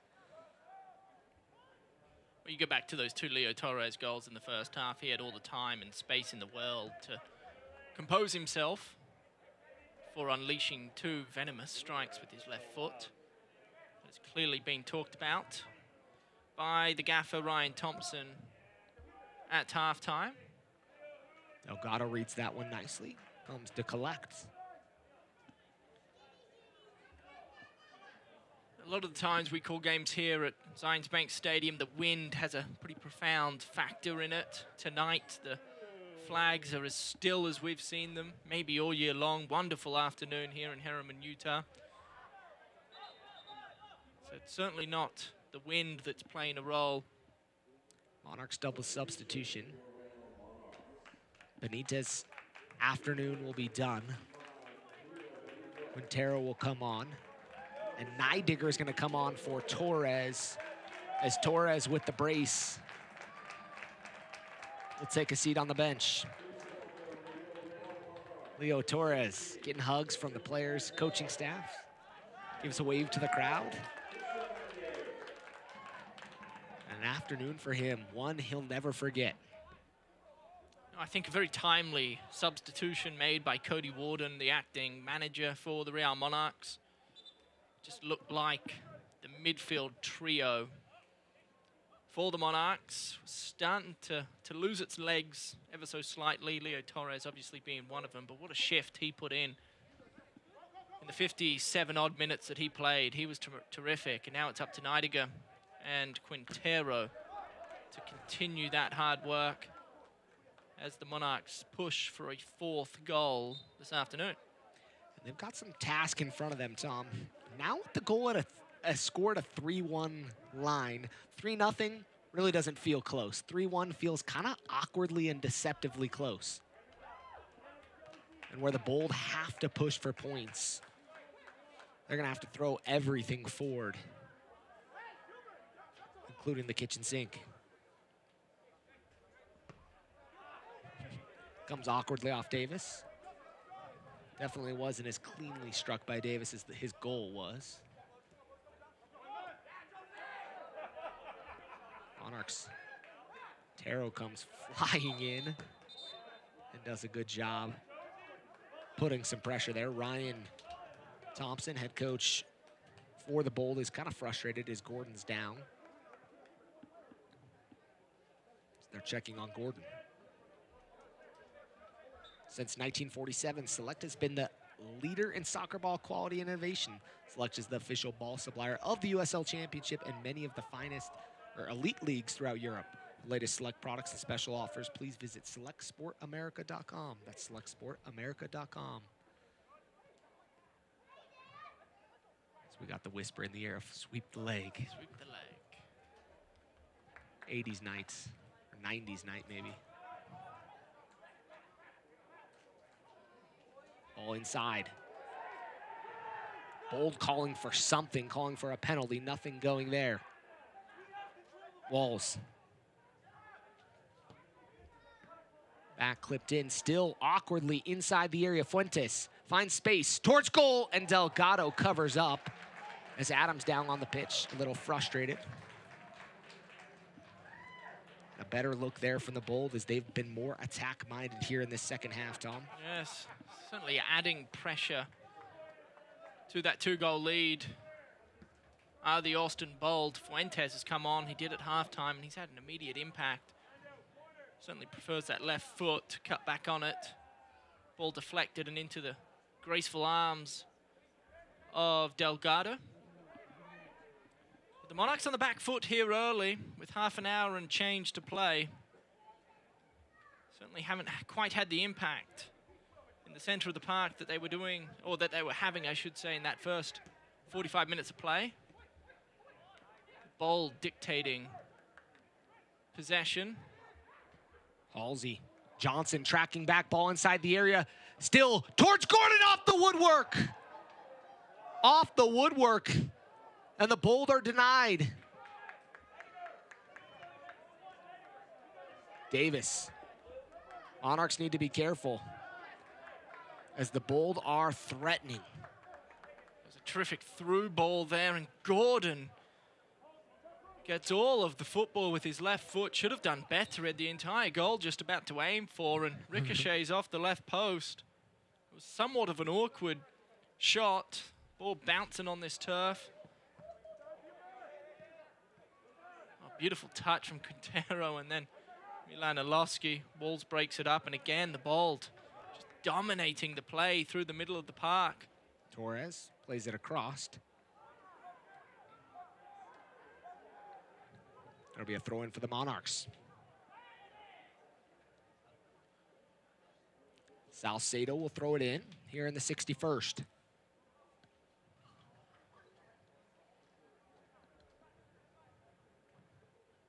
Bold gave up 2 goals in their last game late in the final 15 minutes against Birmingham Legion.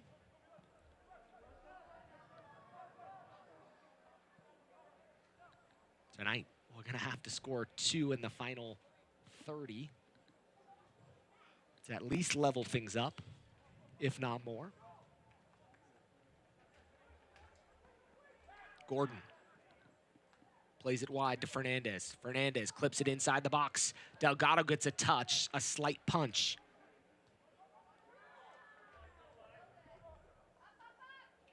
Delgado's going to earn his paycheck here in the second half, Tom. Without question. He's already been under the pump. He's answered on a few occasions. And that's one of the challenges oftentimes in a game where you go uncalled upon and then get forced into action pretty quick. Sometimes that's tough on a young keeper, on a seasoned veteran, but on a young keeper it can definitely be challenging. Weehan's gonna get the ball wide. Monarchs do have a couple numbers inside the box. Milan and Davis. Weehan trying to cut across, finds Halsey. Halsey just inside the area. Halsey inside the 18. Halsey tries a little snake there, tries to get around the defender, and unable to do more.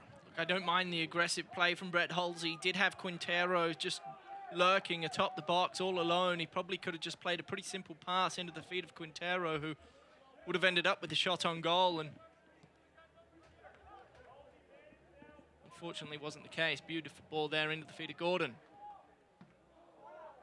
Salcedo in there defending. It'll be a corner kick, the second of the second half for the Bold. Something also to keep in mind, this Monarch team is incredibly young. There isn't a ton of experience out there. Short corner taken. Adams defends it nicely, and he's one of the main veterans for the Monarchs. And with how things are playing out in this second half, you need composure from the Monarchs.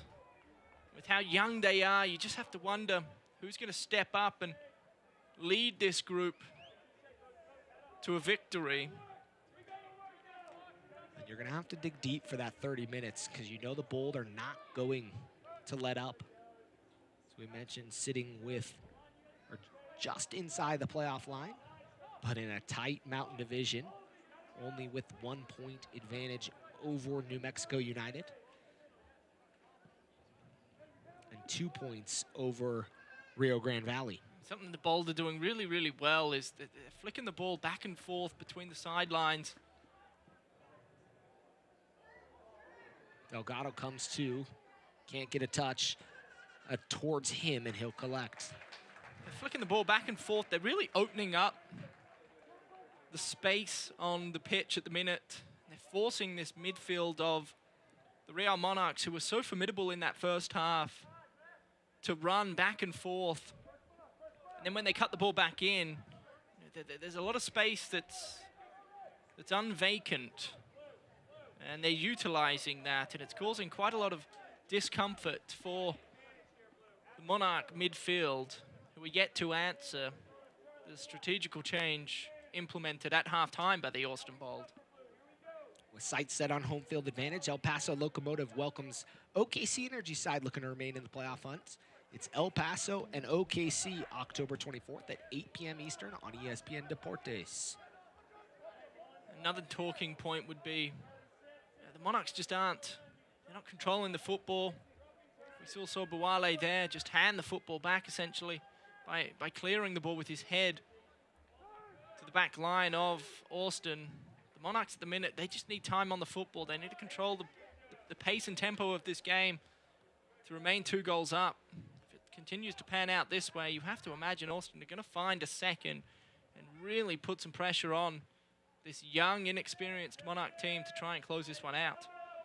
Monarchs are going to have to play a little more offense is one thing they saw in the first half. The offense provided a good defense. As Davis doesn't get the touch, Fernandez there, plays it inside the box. And over the head as Johnson tries to clear it. It'll cross the end line and go out for a corner kick. The third here in the second half. Well, this is where that one and only goal for Austin came from. It was a terrific delivery, a flat delivery into the near post. It'll be Colin Fernandez on this occasion to whip one in. Fuentes was able to get on the end of it. Casey Walls, the center back, had a chance to put the ball into the back of the net, but maybe showed why he was a center back. One of those young men, I believe 20 years old. Monarchs kind of ping pong still around a little bit. Yeah, it was another flat ball into that near post, certainly causing some issues for the Monarchs defensively from corner kicks. But they survive on this occasion. 67th minute. This October afternoon matchup between these two sides. Ball inside the box. Good ball up, over, and onto the roofing. As a big opportunity there, missed by the Bold. And Delgado made himself big enough and made it tough there as we're going to take a replay look at that play. That's Avila that got on the end of this. What a terrific through ball it was. Bounced in favor of him. Right foot, just too much power in the end. Sailed over the woodwork, much to the joy of Fernando Delgado, who was caught somewhat in no man's land in the end, made himself big enough, did everything he could. I think that's the key there, Tom, made himself big enough. Yeah. And sometimes defensively with the Monarchs, with 5 in the back, have to be a little bit better. Sobowale needs to answer that call, making sure he knows where the attackers are coming from. And the Monarchs may be a little bit unjust. They're truly playing 3 in the back with those 2 wing backs that are getting forward. Beautiful challenge by Salcedo. Yeah, but those that midfield trio, it was like in the first half they played in a line, and in the second half they've got Naidiga playing alongside Brett Halsey as two more defensive-minded midfielders with Quintero playing just ahead. But that back line of the Monarchs is ever so slowly just creeping deeper and deeper further back. Fernandez! And the Bull pull another one back as a rip there by Fernandez, and it's 3-2 here in the 69th. It was a wonderful strike in the end. The ball just bouncing around as it has done so for the better part of the entire second half, and Fernandez just unleashes with his left foot, tucked it inside the near post, and nothing Delgado could do about it in the end. It just seems like there's a lack of communication, and it's all unfolding before our very eyes. Defensively for the Monarchs, they have no answers for the strategic difference and impact that the Bold have implemented at halftime. And all of a sudden, we have ourselves a contest. 3-2. Kind of an interesting scenario here, Tom. Monarchs need to figure out something if they want to see this game out. Still lead 3-2. They have options on the bench, don't they? There's Cody Warden and the Monarchs. Most notably, of course, Haziel Orozco, the center back. You could also bring in Bonse if you need someone in that midfield, another defensive-minded presence. They opted for Neidiger over Bonse earlier in the second half. Advantage played. Quintero here feeds Milan Oloski. Oh, Milan's taken down, and there's going to be questions here.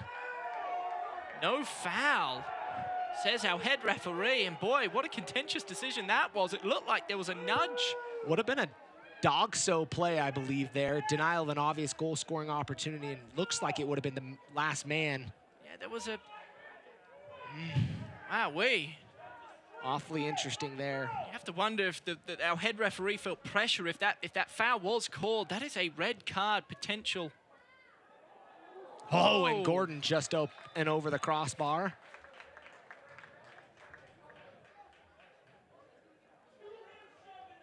And Kogu is going to be shown yellow. And I think the Monarchs are asking questions still.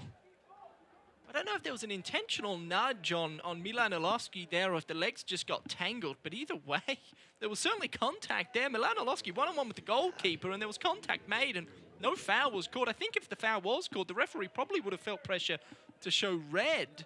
And maybe he didn't feel like it was a red cardable offense, which is why he kind of didn't call the foul. I don't know, but I feel like you have to call something there. It looked like one of those situations where the pressure wasn't enough, but in that scenario, a lot of times it's going to be a red card because it's the last man. So that was kind of what was awkward about that play. Halsey gets it wide to Johnson. Davis tries to cut inside, ball still inside the box, and awkwardly played back. And I think a lot of frustration by this Monarchs staff right now.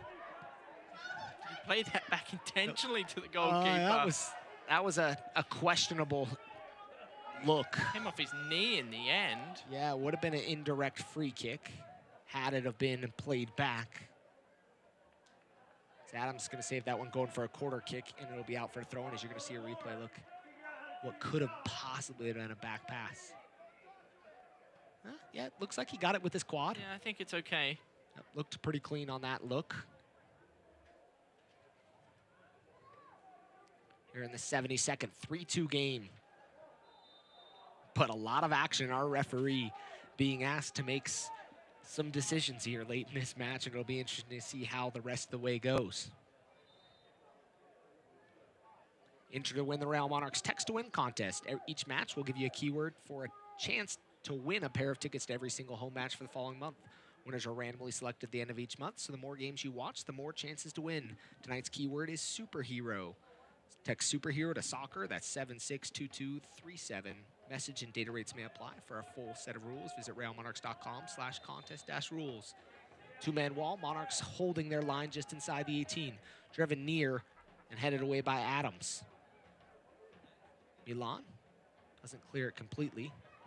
Johnson, ball towards the line, inside the area, and Delgado gets it caught between the legs. but picks it up, and the Monarchs will try to go forward.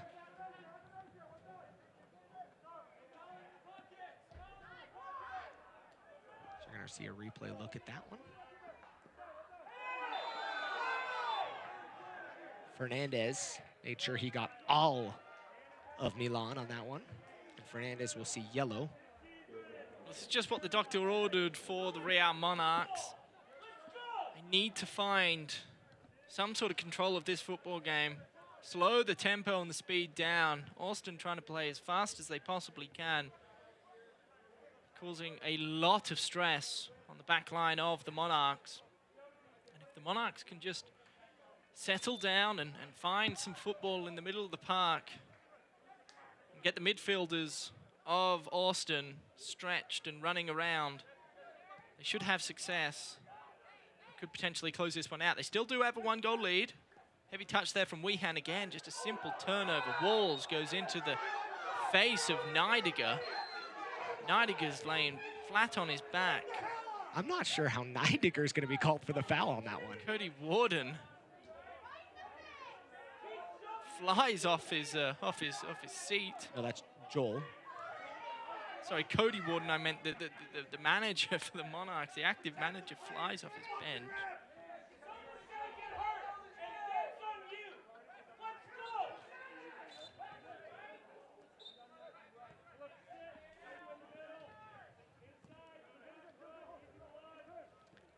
Kind of awkward. I don't know what to say about that one, but like I mentioned, the ref's going to be put to the test here in the final few.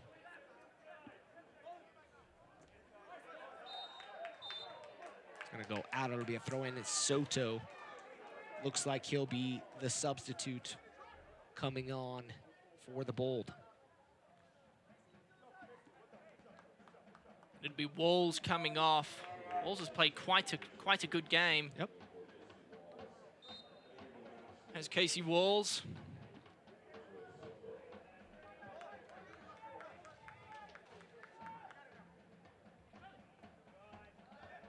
Milan gets the header forward. Soto gets his first quick touch into the match.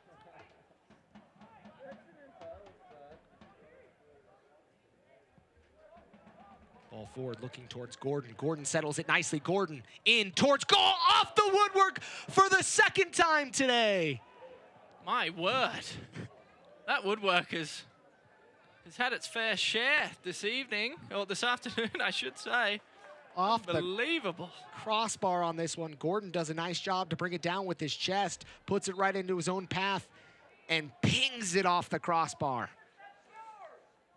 My goodness. Monarchs look like they're going to make 2 substitutions coming up here momentarily. It's inexcusable as well how Gordon was able to find that much space from a ball that was played from so far away. There seems to be some sort of miscommunication. The back line of the Monarchs not operating as well as it needs to be. Adams, Sobowale, and Salcedo were the 3 centre-backs playing, and it was Sobowale and Adams that found themselves far too spacious. On that occasion, Gordon just waltzed on in to a one-on-one opportunity from a ball that was played from the other side of the park. And it looks like Haziel Orozco and Flores are going to make an appearance for the Monarchs. Not shocking, the Monarchs are going to bring on Orozco, who's played quite a few matches for the Monarchs this season. And done an awesome job. Quintero unable to keep it in front of him. Sobowale's going to have to keep a better eye on Gordon. Here in the 78th. 3-2 Monarchs, 12 and change. Can the Monarchs close things out, or do the Bold level things up here at Zions Bank Stadium?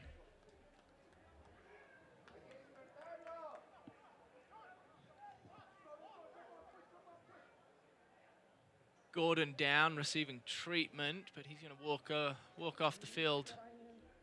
Looks like he's kind of gingerly. Did he pull a hamstring? I don't know, but yeah, looks like we might see him come right into this match. He came into the game in the second half, but yeah, yeah, looks like his night's going to be done. Unfortunately, Quintanilla, I should say, is going to come on for him. And he was grabbing at that left hamstring high up towards his buttock, which would not be ideal. Aldo Quintanilla. Gordon, by the way, had a terrific handful of minutes. When healthy, he was incredibly elusive, most notably with that most recent shot. Hit the woodwork and denied the third goal. Chance here for the Monarchs. Monarchs going forward.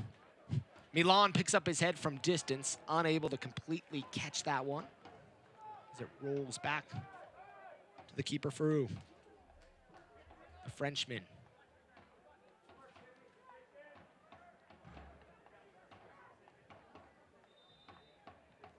Here's the double substitution coming from the Monarchs, 79th minutes. Sobowale's night will be done, as he's had some trouble there late with Gordon. And then Flores is going to come on for Weehan. Kind of an interesting decision there. You'd have to imagine a changing shape and formation is going to occur if Flores is coming on for Charlie Weehan. Sobowale's taking his sweet time, getting instruction from William Hoffman to have a little urgency. Yeah, Sobowale coming off at a snail's pace. That's frustrating if you were an opposing team.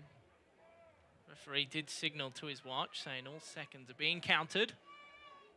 Sobowale still yet to come off, much to the displeasure of Ryan Thompson, the manager for Austin Bold.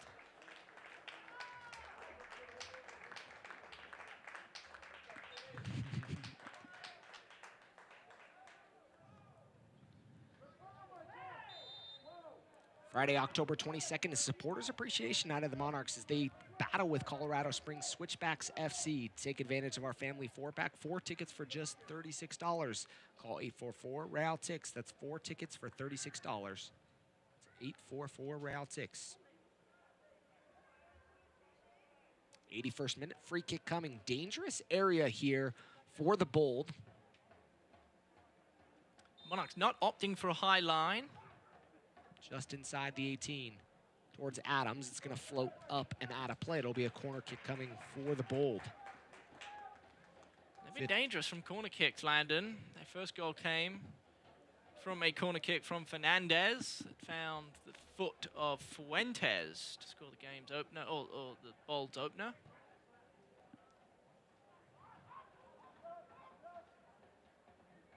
Just outside the 18. Will be played back. Now back inside the box. Flags up on the far side, and it'll be an offside call on the Bold.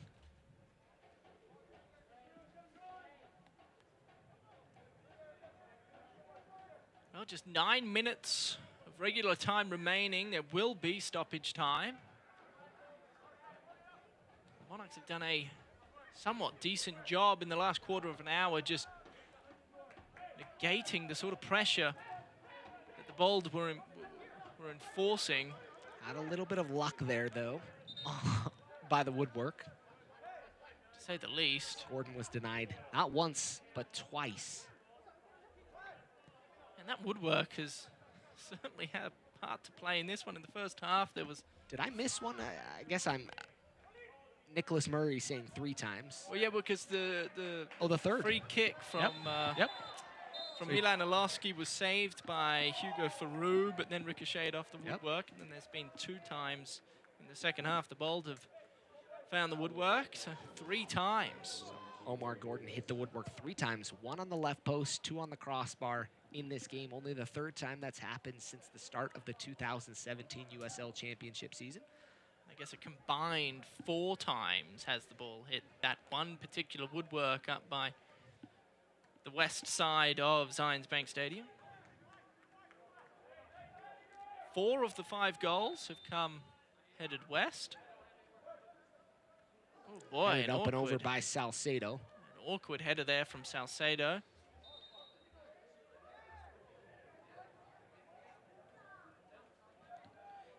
The 2022 Monarchs season tickets are now on sale. If you purchase yours during the month, we'll give you free tickets to all remaining Monarchs games in 2021. That's free games.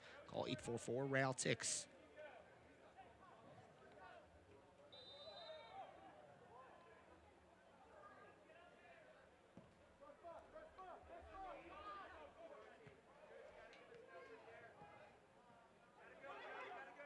Battling. Aldo gets the turn. Stalked by Davis, and the foul's going to be called.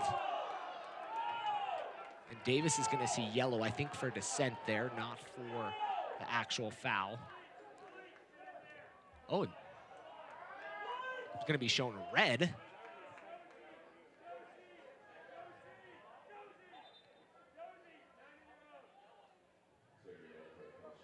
Not sure what just happened there. I believe shown the first for dissent and then directly shown a red right after.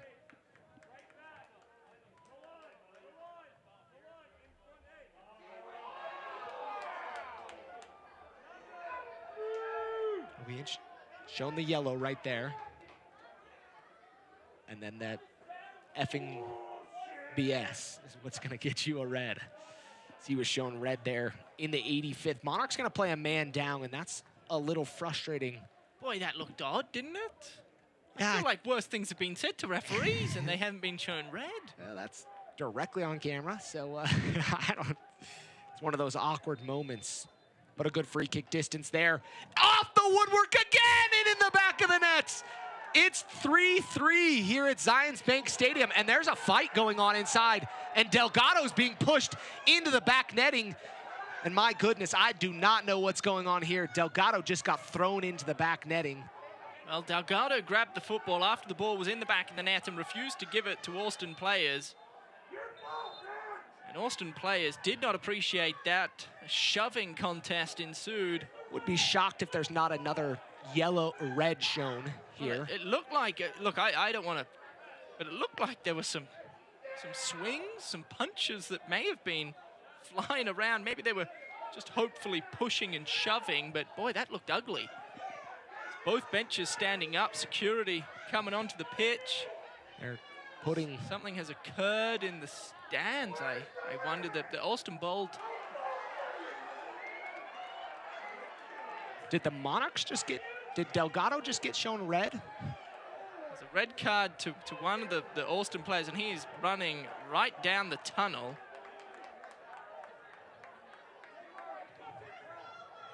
That would be... Man, this is Trancoso, I believe. Or Trancoso, I should say. And I think Delgado got shown red there.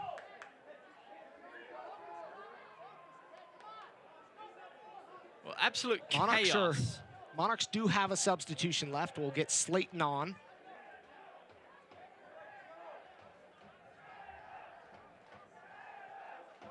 So 2 red cards shown. Delgado shown red.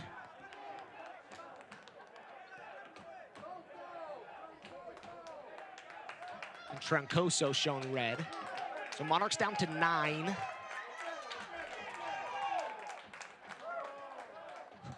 Trancoso and him are hugging in the tunnel. Not sure what's going on. So we're gonna take a replay look at some of the action. There's the goal. Off the post, into the back of the net. back of the net. And Delgado doesn't give the... Oh, there you go. Trancoso punched him. And then Delgado kind of punched back, and then... I don't know that Delgado more put up a... That was a punch. That's going to be a multi-game suspension. I imagine his season is done. It was absolute chaos, just erupted out of really essentially nowhere. When you throw a punch like that, that's pretty wild. You have to imagine it was unintentional. Look, the 2 players kind of made amends in the tunnel, shook each other's hands. But my word, Jimmy Slayton's in goal. Monarchs down to 9. Austin Bold down to 10. Quintero's going to be substituted off to bring on Jimmy Slayton. And there's just 3 regular minutes remaining, but you have to imagine after all of that, there's going to be significant extra time placed onto the end of this one. Wow. Got another angle coming. What a weird, weird last few minutes here in the 88th minutes. This game's going to be overshadowed by that fight. Salcedo. Salcedo is going to be called for the foul. And the Monarchs are just kind of in their own heads at this point. A lot of frustration. Well, they're up 2 going into halftime. They scored the first goal of the second half to go up 3 after Bodie Davis finished very, very nicely early going. And then since then, Austin has made a ton of substitutes. They've changed the way they've liked to play. And it's now 3-3 with 2 minutes left of regular time. 3-3 in 89th minutes. Free kick coming for the Bold. Played inside the box. Takes a deflection. And Orozco clears it forward. Monarchs playing with 9 men. It's 10v9. A crack from distance. Monarchs gonna have numbers forward. Halsey going towards goal. Halsey, can Halsey get the winner? Halsey 1v1 over Milan, goal! Monarchs take the lead 4-3. Down to 9 men, and the Monarchs counterattack and get what might be the game winner, Tom. Chaos here at Zions Bank Stadium. Absolute bedlam has unfolded here in Harriman, Utah. 9-men Monarchs hit the Bold on the counterattack.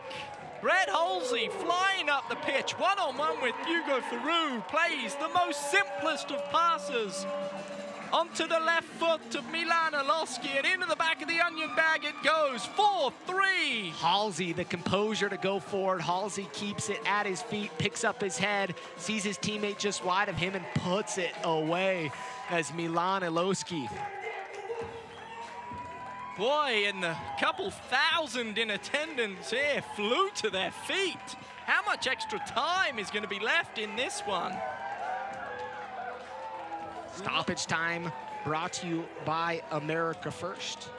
What a nail-biting conclusion of this game we've had. America First Credit Union has the financial products and services you need to take care of yourself, your family, and your business.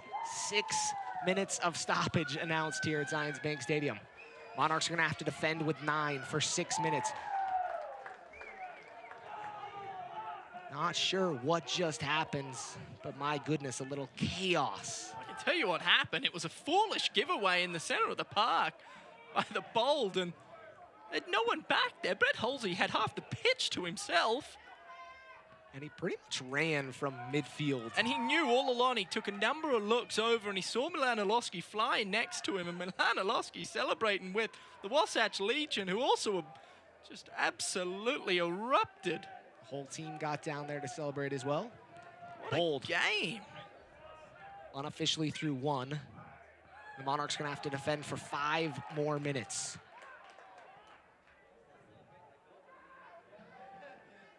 Five minutes of defending here from the Monarchs. Can they close this game out?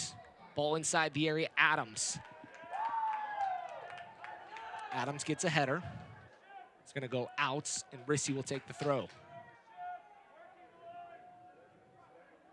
Big throw coming from him. Plays it inside the box. Adams with the second header. And Flores clears it forward. Monarchs gonna try to get up a little bit just outside their own area. 9-men Real Monarchs defending for their life after conceding 3 consecutive goals. The Bold tied things up at 3-3. A fight erupted in the west goal with about 4 minutes of regular time to be played. 2 red cards followed that, and then out of nowhere, despite being down 2 players, the Monarchs counter-attack, and Milan Oloski just slots the ball home for the Monarchs' 4th. And potentially the go-ahead score. Jimmy Slayton put that one ball up high. Milan settled and played it forward. Just give a little bit of time for the defense to set back in.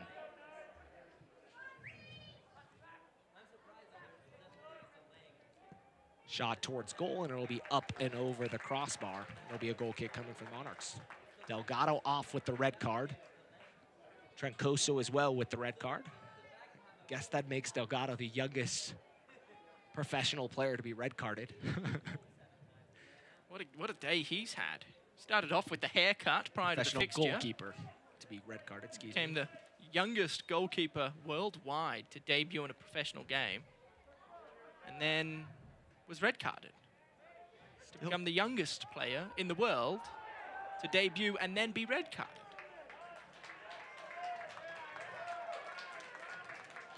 Slayton covers up. We're unofficially through 3.5 of the 6. Halfway there, Slayton's goal kick. Halsey.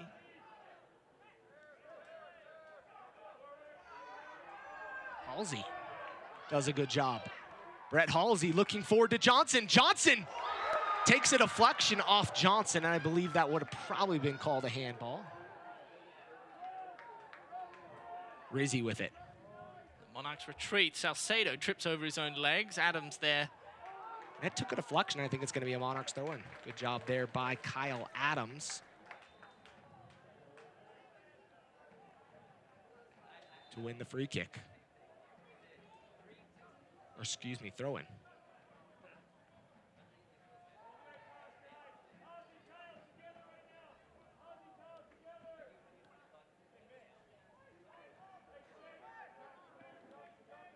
Ball's going to be swung. Fernandez. Looks like he's going to win a corner kick. It's going to go out, and it'll be a corner kick coming.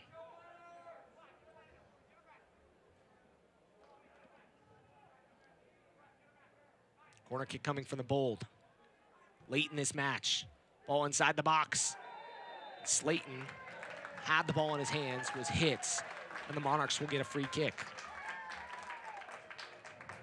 And there are a handful of Monarch players that aren't dressed today. Brown, Gavin Beavers, Jeff Dusnup standing in the stands awaiting this final whistle. What a win this will be for the Real Monarchs if they can hold off. Can they close out here the final 40-plus seconds? Slayton plays the ball forward. And it's going to go out of play as Monarchs were looking exactly for that. Flores gets the ball thrown at him, acts like he can't catch. He'll play it in towards Johnson. Johnson's going to go towards the corner. Malik Johnson professionally killing off a game there. Johnson still inside the corner. Battling. Johnson killed off a good 20 seconds there. We're almost through that 6. Can't imagine there's much more than this play right here.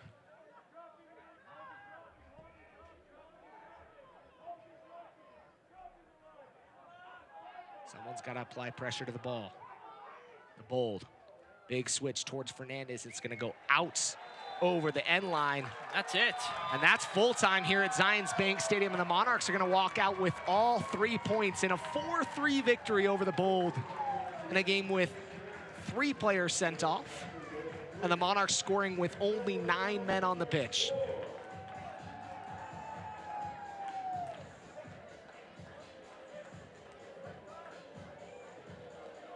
We'll take a quick break and we'll be back with match analysis after this.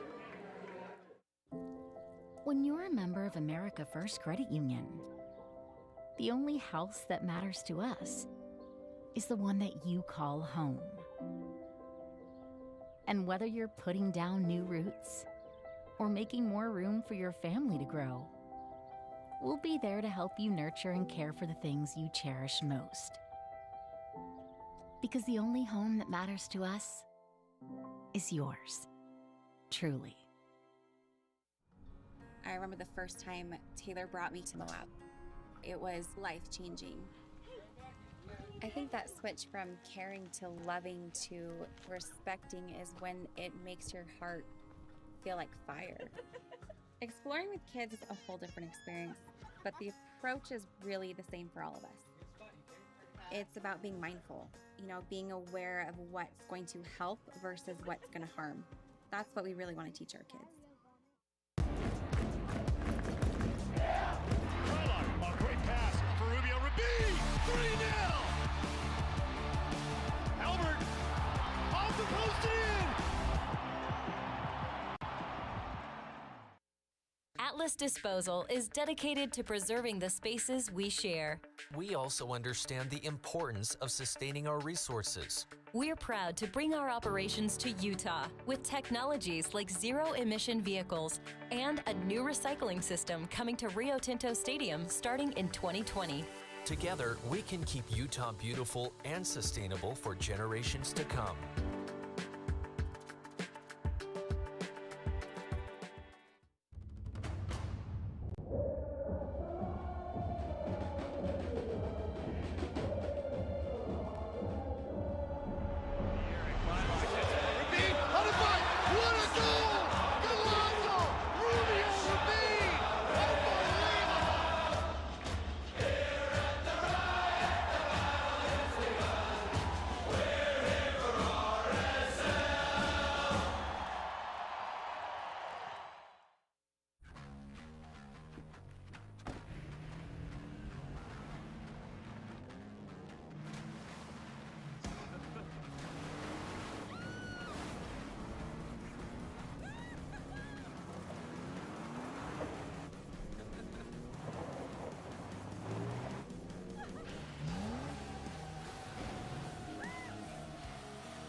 Rule the playground.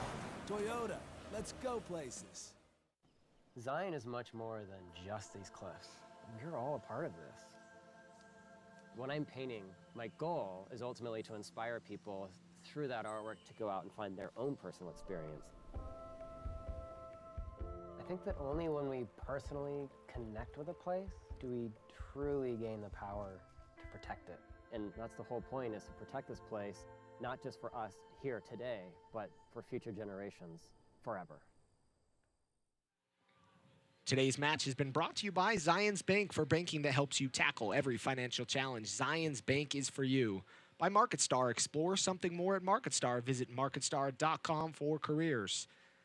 And by the University of Utah Health, the trusted health care provider for the RSL family and yours. Visit uofuhealth.org. With students back on campus, we're excited to relaunch our college soccer pass for the 2021 season. Join us at RSL and Real Monarchs matches during the remaining 2021 season at a special rate for only $35 per person. You can attend all home matches on the schedule. Students with an active.edu email address can purchase up to 2 passes per person. Visit rsl.com/tickets for more information now. Let's check out the upcoming schedule for the Monarchs. Like we mentioned, not a lot left. 2 home games against the Switchbacks on the 22nd, and then against Rio Grande Valley on the 27th, and then finally on the road against New Mexico United. And the Monarchs have a chance to maybe play a little bit more of the disruption game in the USL Mountain Division. But Tom, that was a wild game. Yeah, that was... I don't even know how you recap a game like that. I don't even know where you start. To be a tale of two halves to start things off. The Monarchs very, very prolific in that opening 45 minutes, had a 2-0 lead going into the break. And then it was basically all Austin in that second half. And then right at the 89th minute, a breakaway occurred. 9 men Real Monarchs on the break. Brett Halsey found Milan Oloski running next to him. And simply just passed the football in the end into the back of the net for a 4-3 win. It's just, there was a fight that occurred. I mean, it just doesn't make sense, all of it. It's kind of a strange afternoon as you're seeing some fans, some players giving some autographs, some of those young men getting a chance to sign some autographs. But Tom, we have to talk about the play of Leo Torres. Torres scoring his first professional goal, then getting a brace in the 35th. And he was really the difference maker in that first half and really brought the energy for the Monarchs. Yeah, without question. I mean, he was loaned out to the Monarchs from San Antonio just about a month ago now, and he's had a profound impact, an immediate impact, hasn't he? And in that first half, I thought the midfield trio of the Monarchs were able to generate a ton of space in the center of the park. Leo Torres benefited from that on both of his goals. he was able to just simply, with time, play the ball onto his preferred left, unleash from distance outside the box, and find the back of the net. And then in that second half, things changed, because what Austin did was they started flicking the ball back and forth across the width of the pitch, and that really opened up the space for them in the midfield, and the midfield of the Monarchs didn't have nearly the same impact they were able to have in that first half. So terrific coaching from Ryan Thompson of the Bold to bring himself and his team, I should say, back into the contest, but the chocolates in the end fall in favor of the Monarchs. Yeah, and we have to note, although Delgado was red carded, doesn't overshadow the fact that he's the youngest professional goalkeeper worldwide to ever start a game, and that was pretty impressive from him. Not the way he wants to end it, but he did get to come out in street clothes and celebrate with some of the fans after the game. Hopefully got a shower and quickly out onto the pitch. But we'll take a chance to end this match tonight. 4-3 Monarchs as they defeat the Bold on a late goal, down 2 men, and a wild ending. But we appreciate you tuning in here on ESPN and the KSL TV app. From our wonderful production team, he's Tom Hackett, I'm Landon Southwick, and we'll catch you next week. This copyrighted telecast of the United Soccer League Championship cannot be retransmitted, rebroadcast, or reproduced without the expressed written consent of the United Soccer League Championship.